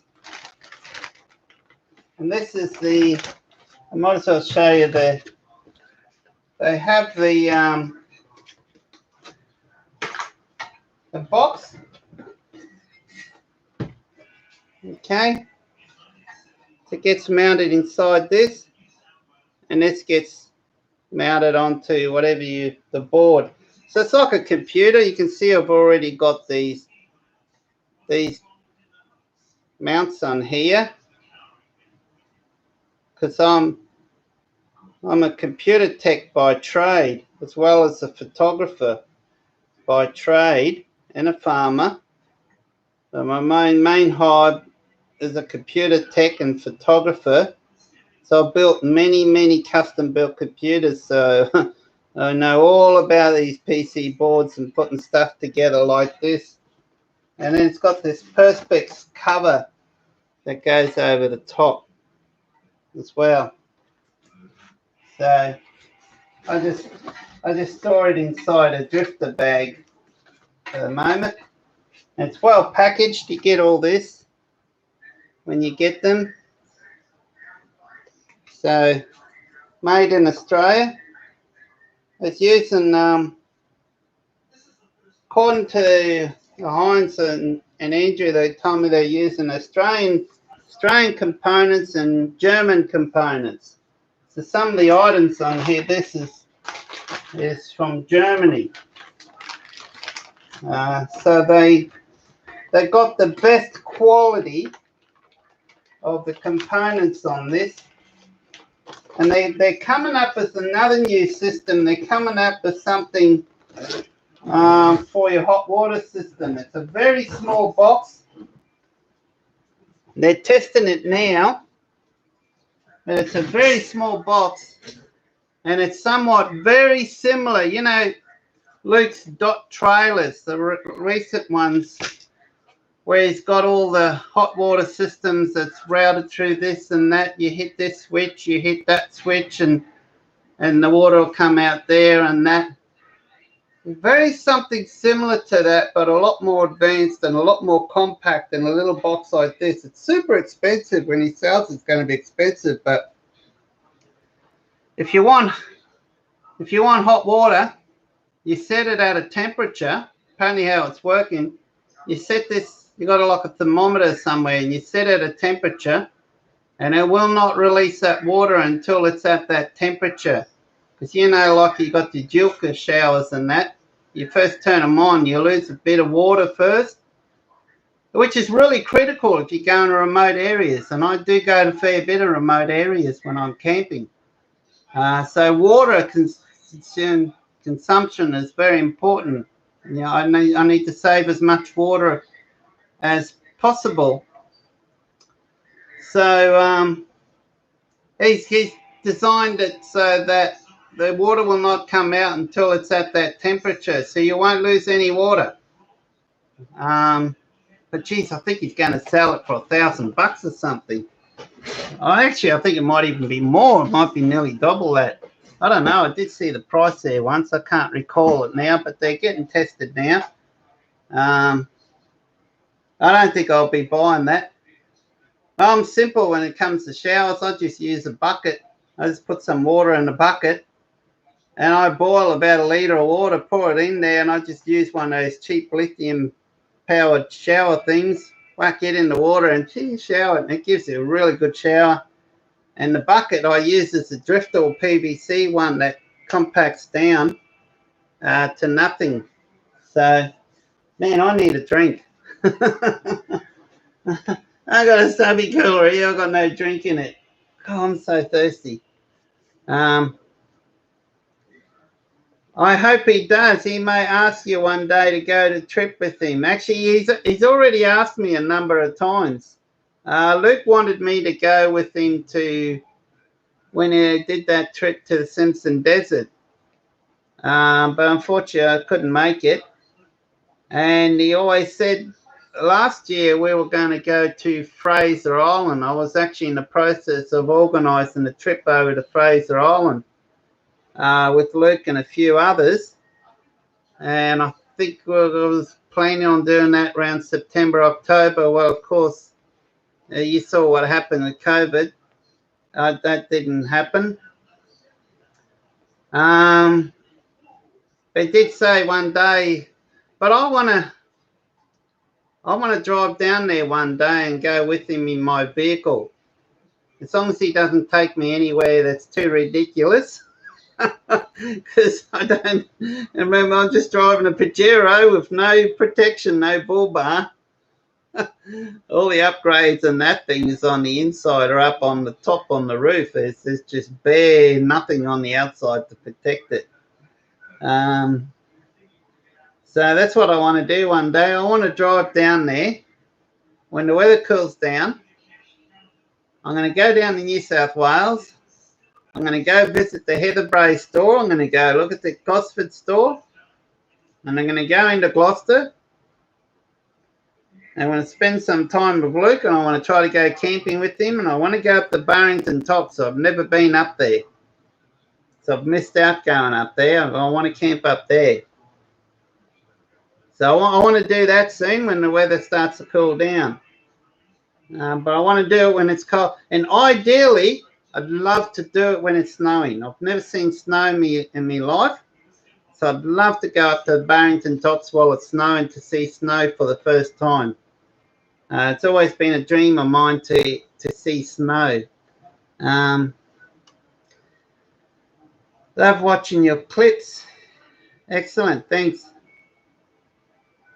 So what is it? Hour and 35, that's all right.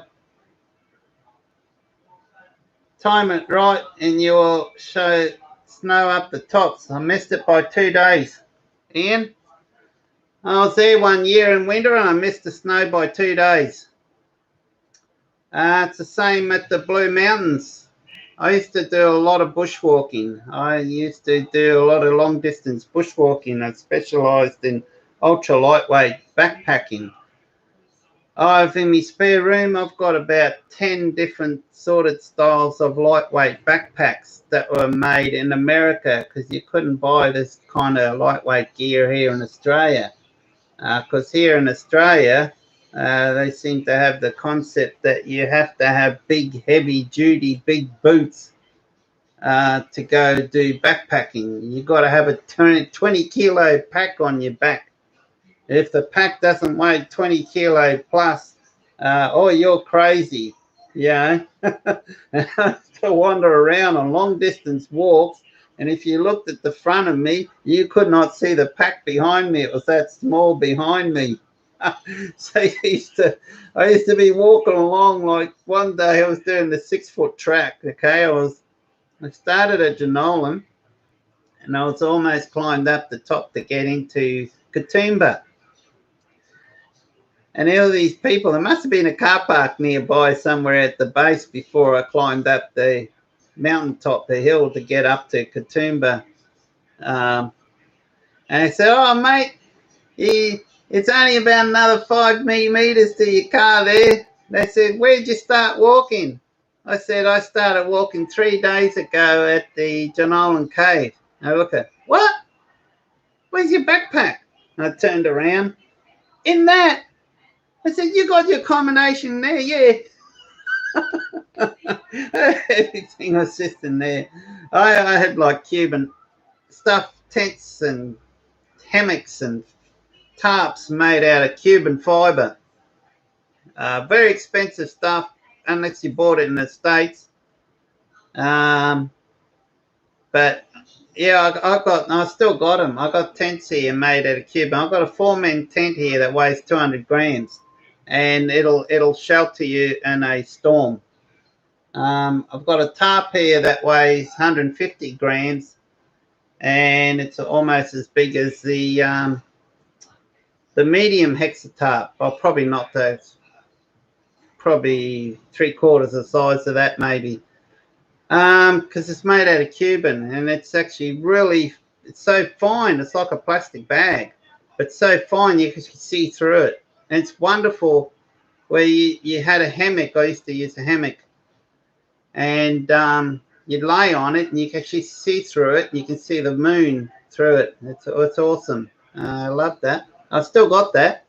It's just sitting right here, guys. It's just sitting right there beside me, all that stuff.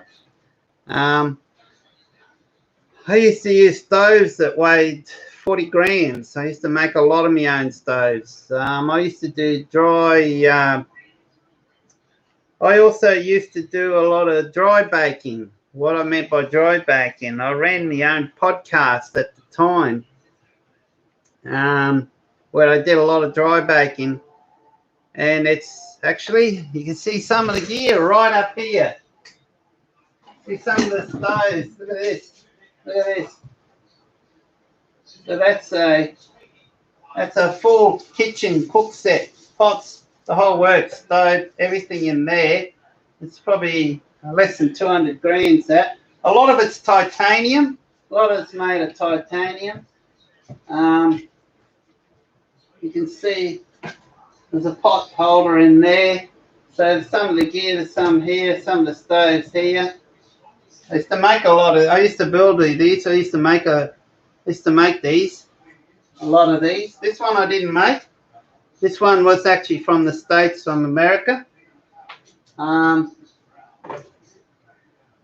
So I used to carry little containers like this with the fuel, and that'll be enough fuel to last me a week. I could cook for a week with that and some of the stoves I've got here. So I was a full-on addict.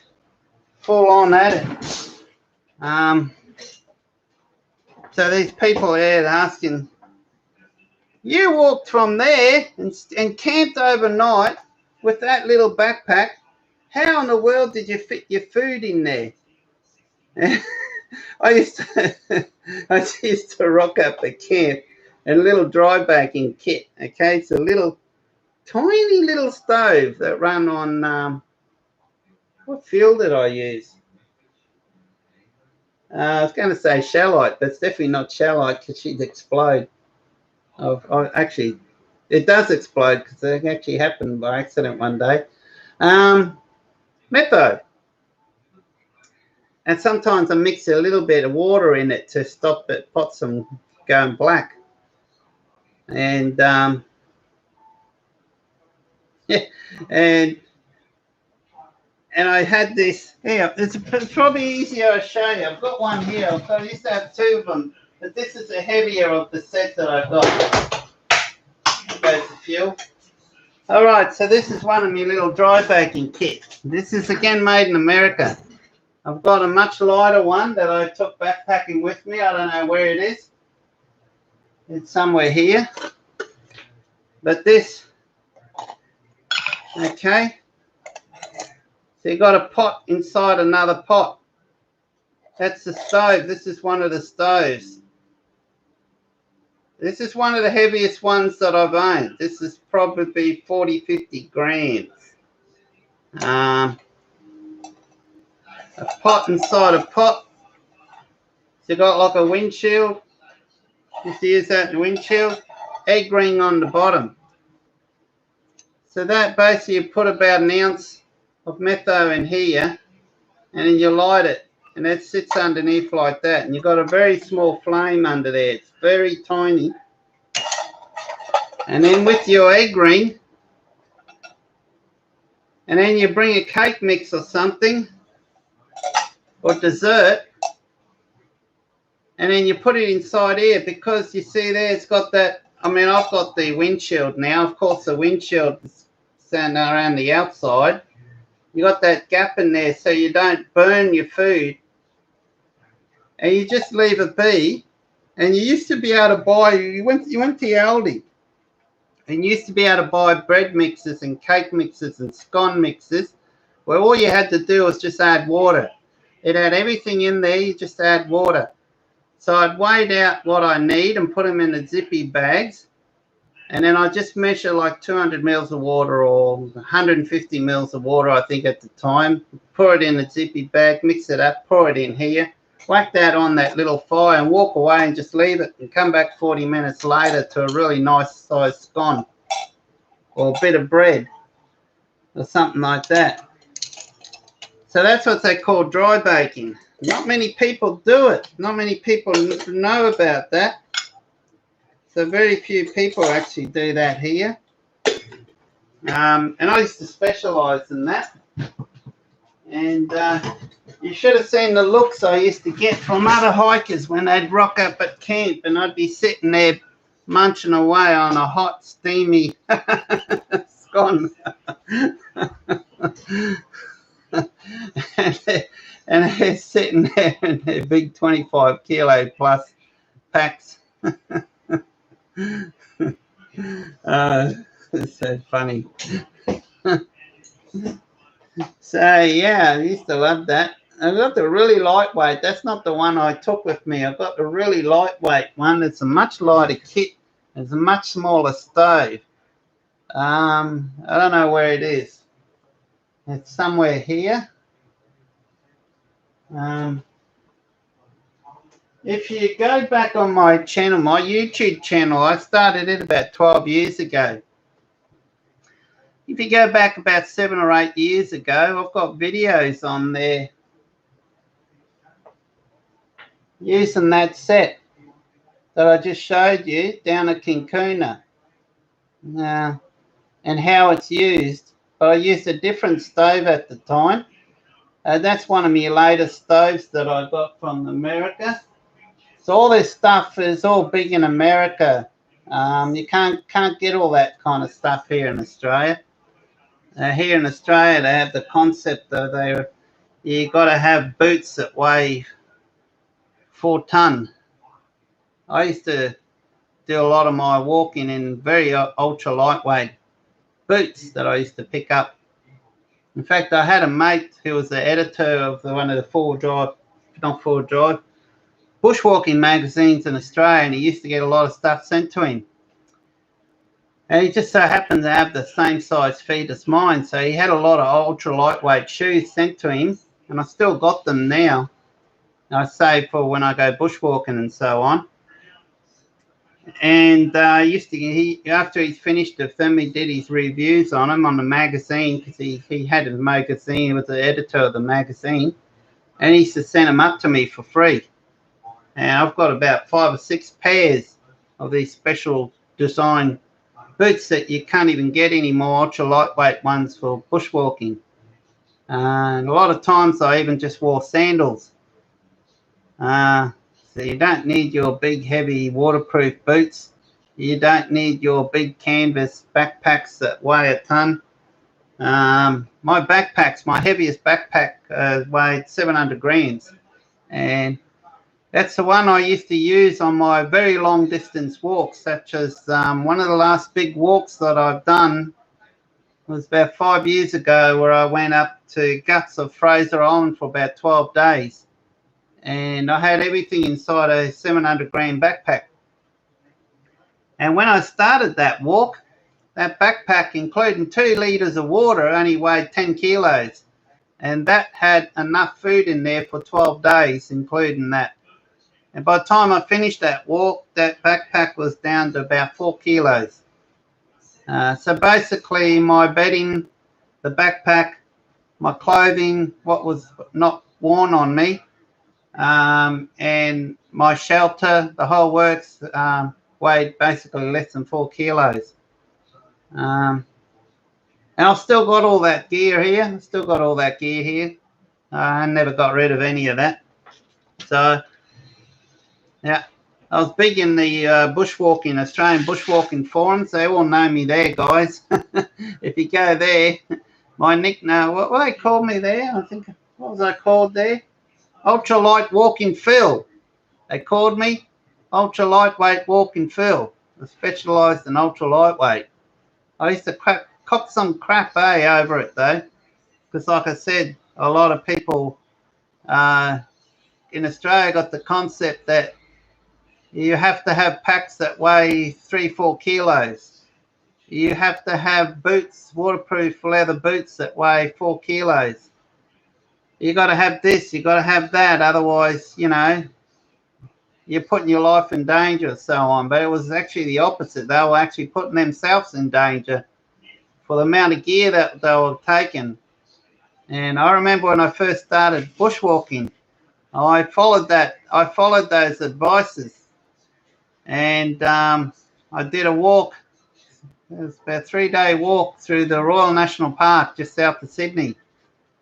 Beautiful place. I mean, man, if you ever get a chance to go through there, that area, man, it's magic. Royal National Park. What's it, second oldest national park in the world, I believe. Certainly oldest in Australia, but the second oldest national park in the world, Royal National Park, just south of Sydney. I've done many bushwalks around there, explored a lot of those areas through there. And so, yeah, a lot of walking through there. And I was going to all the stores and said, and I bought heavy waterproof boots, and I had a leather backpack, and my pack was like 25 kilos. First thing I did when I finished that walk, I sold everything, the whole lot. I went home, sold the whole lot, jumped on the internet and bought all this new ultra lightweight gear from the States. It killed me. The weight, it just killed me. It's just, hi, new here, I see you.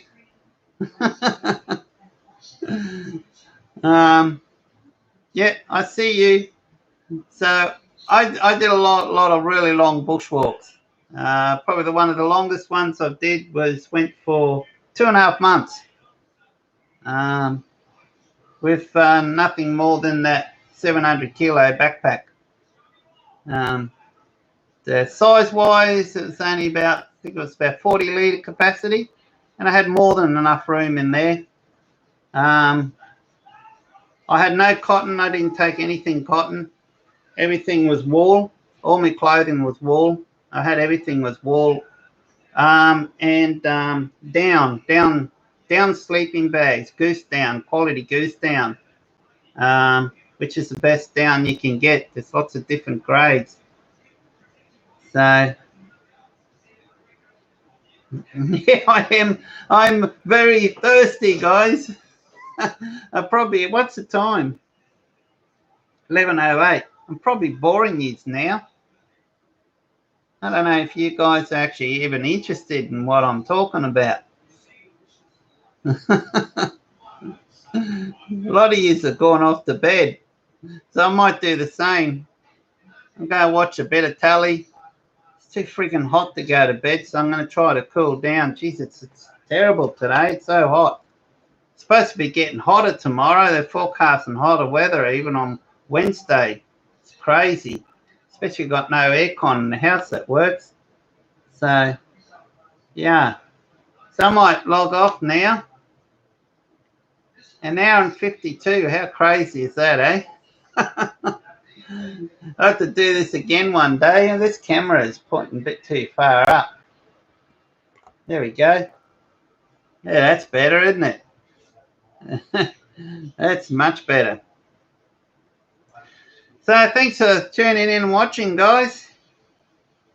If you like these sort type of videos, let me know. I'll do it again one day. It's thundering and raining here in Port Macquarie. Yeah, I had a look at the phone before and I looked at the radar, and I couldn't believe how dark and red it is. It showed on the radar down that way. I got a bit of a Murphy's Law here that maybe I should mow the grass again tomorrow, though it's very short, doesn't need mowing. Every time I mow the grass, it rains. It's just weird. I mow the grass, it rains. I mowed the grass, it hadn't rained here for yonks, and I mowed the grass after I came back camping the other day. And as soon as I finished mowing the grass, it rained. But it's not enough rain, though. It always seems to happen. Yep, never fails. Mow the grass, it rains. Usually within 6 hours, it'll be raining.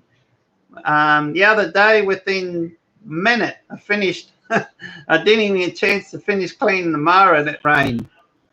And I'm pretty sure the last time it rained before that is when I mowed it.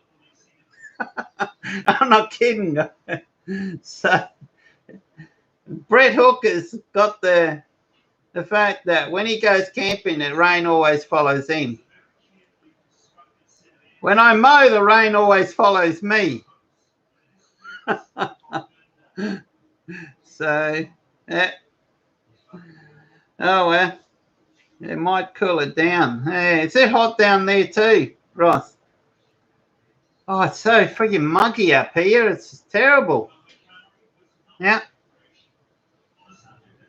Can't wait to get the aircon put in. Yeah. Yeah. Oh, well, here you go, eh? I reckon Luke would be in the right spot up in the Victorian Highlands. He's probably sitting up there in a big jacket right now, I'd imagine. I can't wait. Oh, last year, geez, I had all these jackets. I was going to go to the, what do you call the Drifter Fans event down at Camp Cobark near Gloucester last year. And I went down there one other year, a couple of years before that, and I realised how cold it gets there. I actually enjoyed it. It wasn't too bad at all. So I kitted out this time. I actually, because my obviously the really warm gear, my woolen clothes and all that, particularly my goose down jackets, didn't fit me anymore. A bit bigger when I was doing those ultra lightweight backpacking. So just for the trip to go there, I bought the new goose down jacket that was on sale from Macpac. If you're ever looking for Macpac, make some really good gear. You go into the top of the range and you go to one of their outlet stores. Gold Coast, they got one at Harbour Town. You can often pick them up for even up to 70% off when they've got a good sale, and they're really good. They're full of quality goose down, and they pack down. They pack down so small they fit in your pocket because they're goose down. It's very compressible, but you don't want to store it like that though, because you can damage the feathers in them. So it's only while you're traveling that you store them in those little stuff sacks that you get. So I bought a new one there just for that trip, and I haven't had a chance to wear it yet. So yeah, freaking COVID, yeah. So I got all the new gear ready to go for the cold climate and the snow and all that. So and I've still got my -7 degrees sleeping goose down bags. That would be over 12, 15 years now old. I've still got them. Most of them are from the States. All that kind of gear is a lot cheaper over the States, and I think the goose down, the quality of the bags that they use there is it's a lot better than here in Australia. So yeah. So everything I got was all from the States. Most of all my gear, including that tent. So virtually it's like a 4-man tent. And it weighs about 500 grams, if I recall. It's made out of Cuban fiber. So yeah, I actually did a video on it. I think, did I? Yeah, I did. I actually did a video on it not long ago, but didn't get any views. So obviously no one is interested in it. So yeah, it didn't get any views. The company, the guy is a backyarder that makes them, and he still makes them to this day. So I don't think he's a backyarder anymore. He's got like a proper factory thing where he makes them, and they're all handmade. The whole lot, they're all individually handmade. There's no machinery except for the sewing machine, of course. I've got a good mate that I used to go camping with sometimes, and he's got his own Testarossa camping gear. Used to be based in Sydney. He's now based in Melbourne, and he quite often goes to the markets. So check him out. He makes really good quality, and he's getting into the Cuban fiber. So he's actually starting to make tarps, and he's had an attempt at making a tent out of Cuban fiber, but you really got to know what you're doing. It's not an easy product to work with, and basically Cuban fiber is a material that's a lightweight sailing material that they use on the real super duper rich sailing yachts like they use in the American Cups. They use this Cuban because it's ultra lightweight and it's very strong. And when it gets wet, it doesn't stretch. It just maintains its shape perfectly. And you can get it in different weights. So you can get it on what, there's a 0.54 ounce. There's the next one's 0.74 ounce. Most of the Cuban fiber stuff I've got's 0.54. It's the lightest one of all. The tent, I believe, is 0.74. The tarp, I think, is 0.54. And yeah, the tent, I think, is pretty sure it's 0.74. Or it could be the other way around. I can't remember. It's been a while since I've used that gear now. And that's about the lightest that you can get. And it's virtually like a shopping bag, those plastic bags where you go to Woolies and that, and you pick up your plastic bags to, it's very similar to that, but it's really strong. It's super duper strong, a lot stronger. So you can't rip it. It's very difficult to rip. It's almost impossible. It's that strong. Even a 0.54 one, it's had a lot of use. And how many years old it is now, and I could grab that now and show you, and it still looks like it's brand new. So I've actually just got it right there. I'd go grab it, but it's getting... Where are you living? I'm in Queensland, Australia, Central Coast, not far off Fraser Island, where I live. So yeah, that's cool.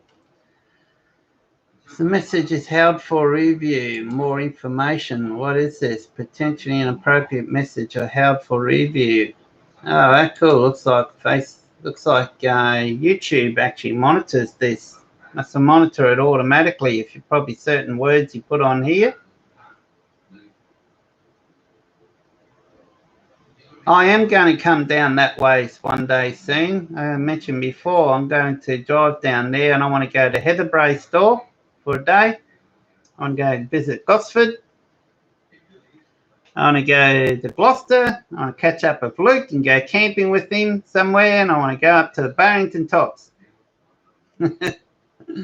I wouldn't mind doing that when there's snow up there. I'd be a happy lad. So that'll be awesome. Okay, I might hook off now. I'm thirsty. Next time I do this, I'm going to have a jug of water nearby. I'll be prepared. Now a can of Coke. I've run out of Coke, so I drank the last of the little bit that I had this morning. So I'll be better prepared next time. It will be a great trip. I'm looking forward to doing a trip like that. So it should be fun. So there will be I've got some beer in the actual fridge in the car.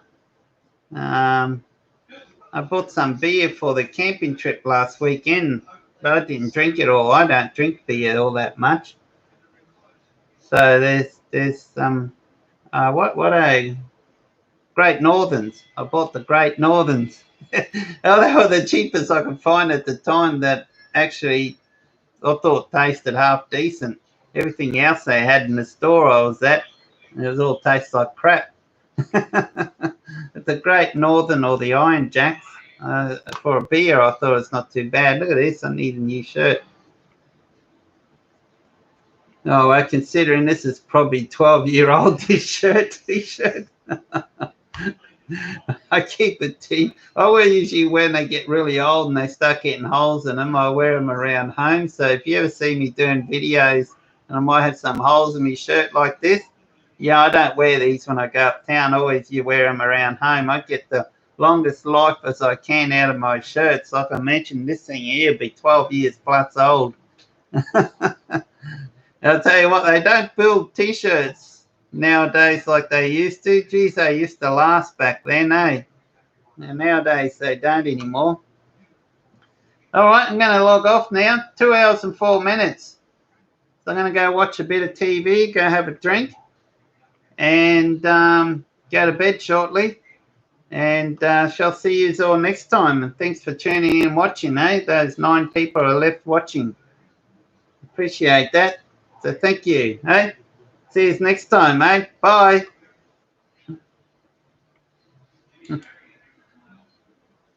Your stream will stop immediately. You'll no longer be live. If I hit the end button. There you go. Thanks, Ross. Oh, we got another Luke. Cool. Yeah, I know. It's 11:21. All right. See ya.